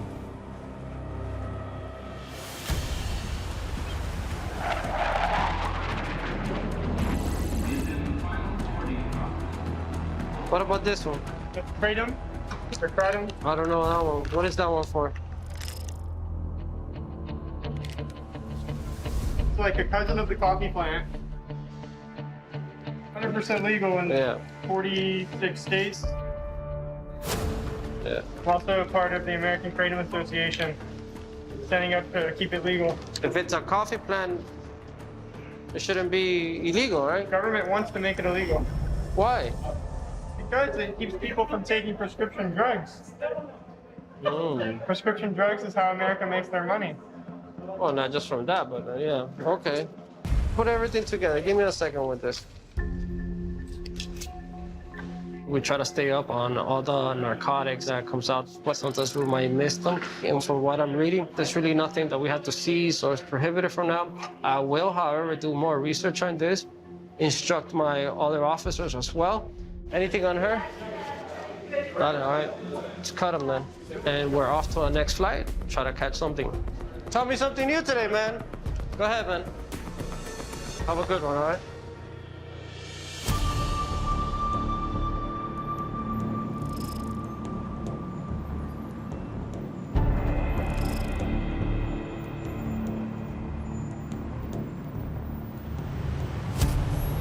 How long do you plan on staying in El Paso today? Just for today. Good morning. Anything to declare today, Miguel? Oh, where you headed? I try to build like a little rapport with the individuals, you know, try to see if there's any signs of nervousness, try to see if their story makes sense. We're making sure everything's okay on the vehicle. We're doing one thing, we're doing 2 more things, 3 more things. There's a lot more that they don't see that we have to do. K9 hit, we got a K9 hit, vehicle to secondary. Well, initially, the primary officer noticed the driver be nervous, negative eye contact. His hands were visibly shaking as he handed his passport to the primary officer.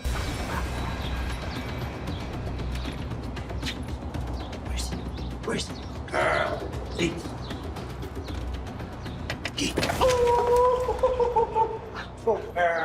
Start dismantling? Yes. Okay, cool. I recalled back on October 4th, 2021, this particular vehicle was apprehended here at the port of entry with a non-factory front bumper compartment. It was empty that day, so we put a lookout, if you will, on the vehicle.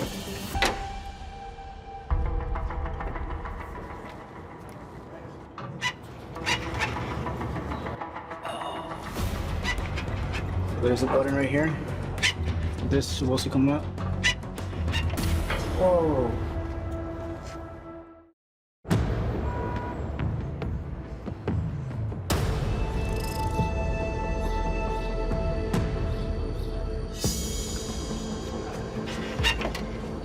Whoa.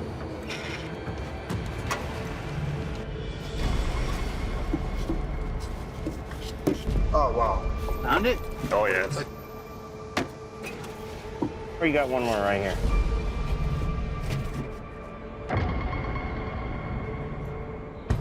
So I just arrived here on scene because we were notified by Customs and Border Protection of a vehicle possibly containing narcotics. It has a button that releases the license plate. You have a non-factory compartment built in the front of the bumper. They saw this vehicle last year going south with the fake compartment. This time what they did, they exchanged the license plates, which was not registering in the computer. However, these officers noticing this vehicle last year intrigued them, so they did further inspection on it. This is the first time I see it in the front bumper with the license plate. Anything you can think of, these guys have tried. They do have people that do research and see what the ports of entry are targeting. I had one guy that I arrested one day. He says, every time you take me down, you just perfect my game, because I know what you're looking for. The agents are going to come here and interview the driver of the vehicle. The officers will start extracting whatever bundles were in there and make sure they get every single bundle out of there before they weigh it and test it for the content of the narcotics.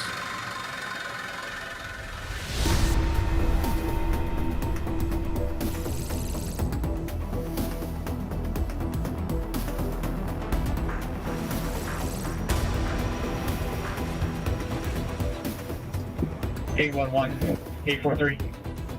Go for 1-1. We're gonna put you in our stuff. All right, neutral. Keep on going forward. You're good. Rainbow 6 coming in hot. Once those 2 individuals secured, the St. Thomas Marine Unit vessel went back to the location where the bundles were tossed over and were able to recover 3 duffel bags filled with cocaine.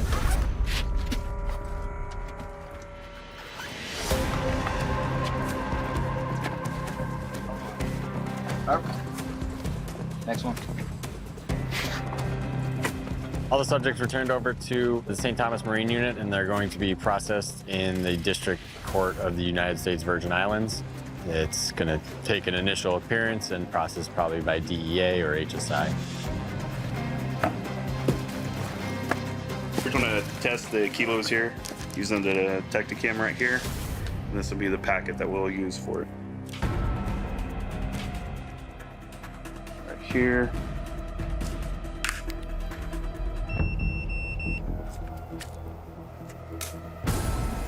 Right. 1, 2, 3. In total, 79 bricks of cocaine, 85 kilos. The work never ends. There's always going to be lots of people out there that are trying to bring in narcotics or smuggle human beings into Puerto Rico and into the United States. So we'll regroup here and start anew the next day and try to catch more contraband.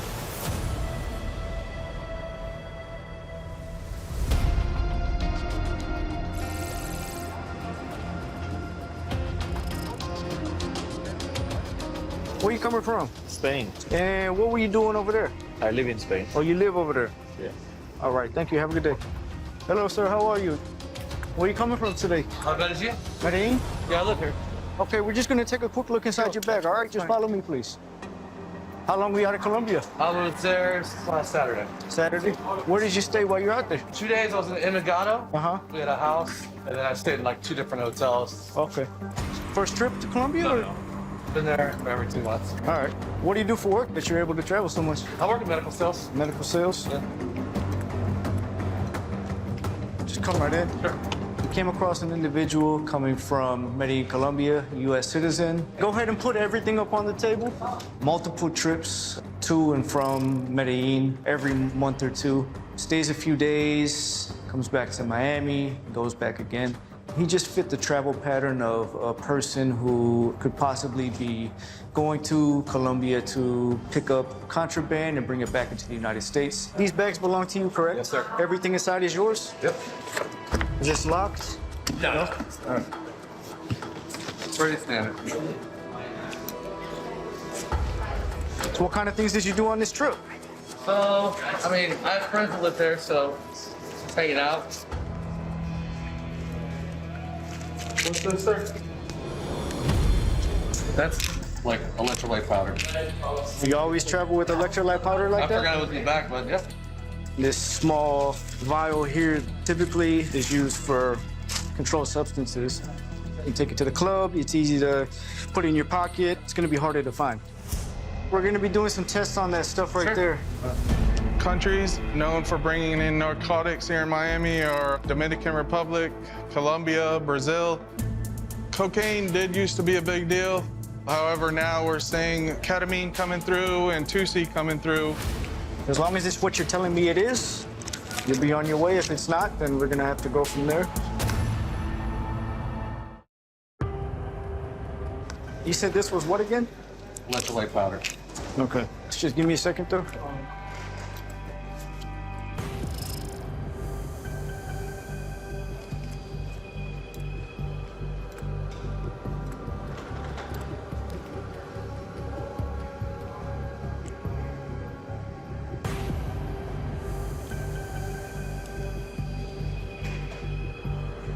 Positive for ketamine hydrochloride, which is a DEA-controlled substance. It's illegal to transport into the U.S. No idea. It's illegal to have in the U.S. without a prescription. To be honest, I didn't even know that was the bag. You have some medications in here? Yeah, mixed up like Adderall, Cialis, to be honest.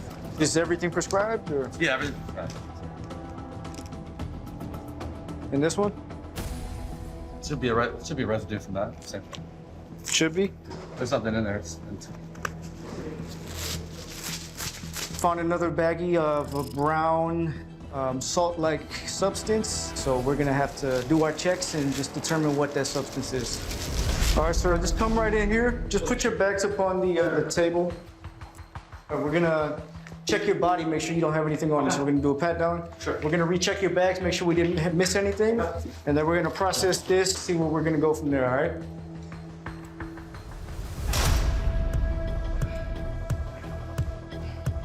In patting the individual down, we located a small baggie of a white powdery substance inside his front right pocket.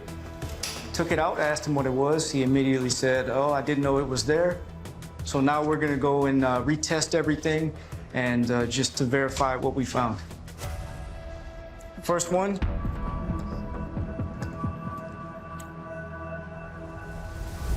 Ketamine hydrochloride again.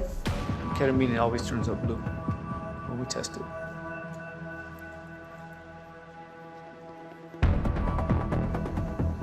Cocaine hydrochloride.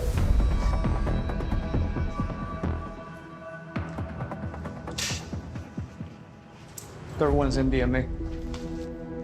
The white powder turned out to be cocaine hydrochloride. The tan color salt-like substance turned out to be MDMA, and the pink powder is positive for ketamine hydrochloride. We're just gonna put you right back in here. What is gonna happen is we're gonna charge you a penalty. The penalty is $5,000. We can mitigate it down to $500.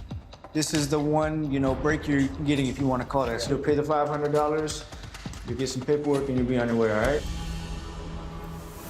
The passenger was charged a fine. He was allowed to be released upon paying the fine. Some things that led into that were his cooperation with us, the amount of substances he had on him. Just in the future, make sure you know what you're bringing in your pockets and your bags, all right?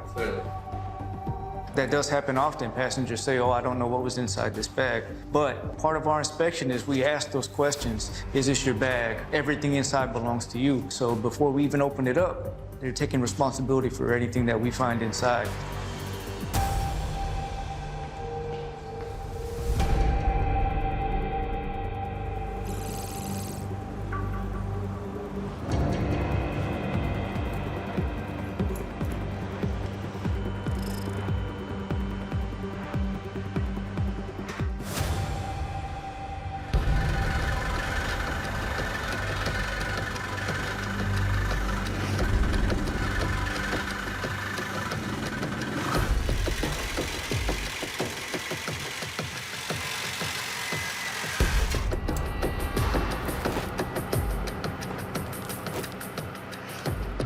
The lunch compartment? Right here?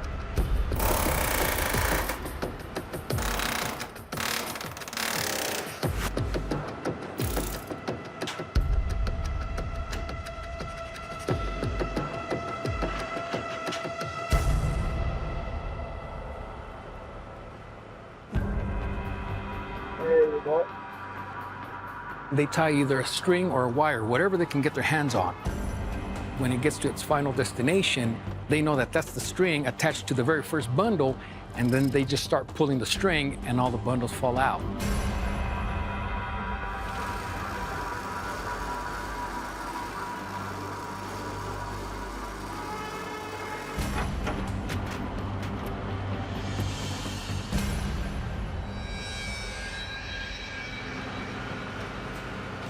That's it?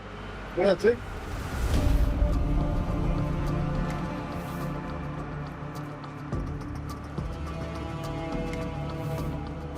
Cocaine, powdered cocaine.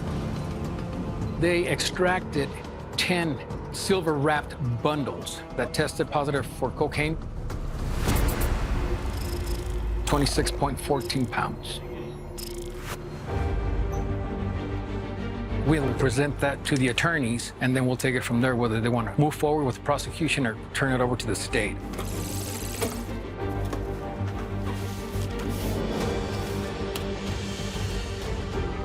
Every time we see cars with compartments, instead of just taking them away, we let them go so we can actually get them with illegal goods. We can always take the car away, but why not get it with the goods in it?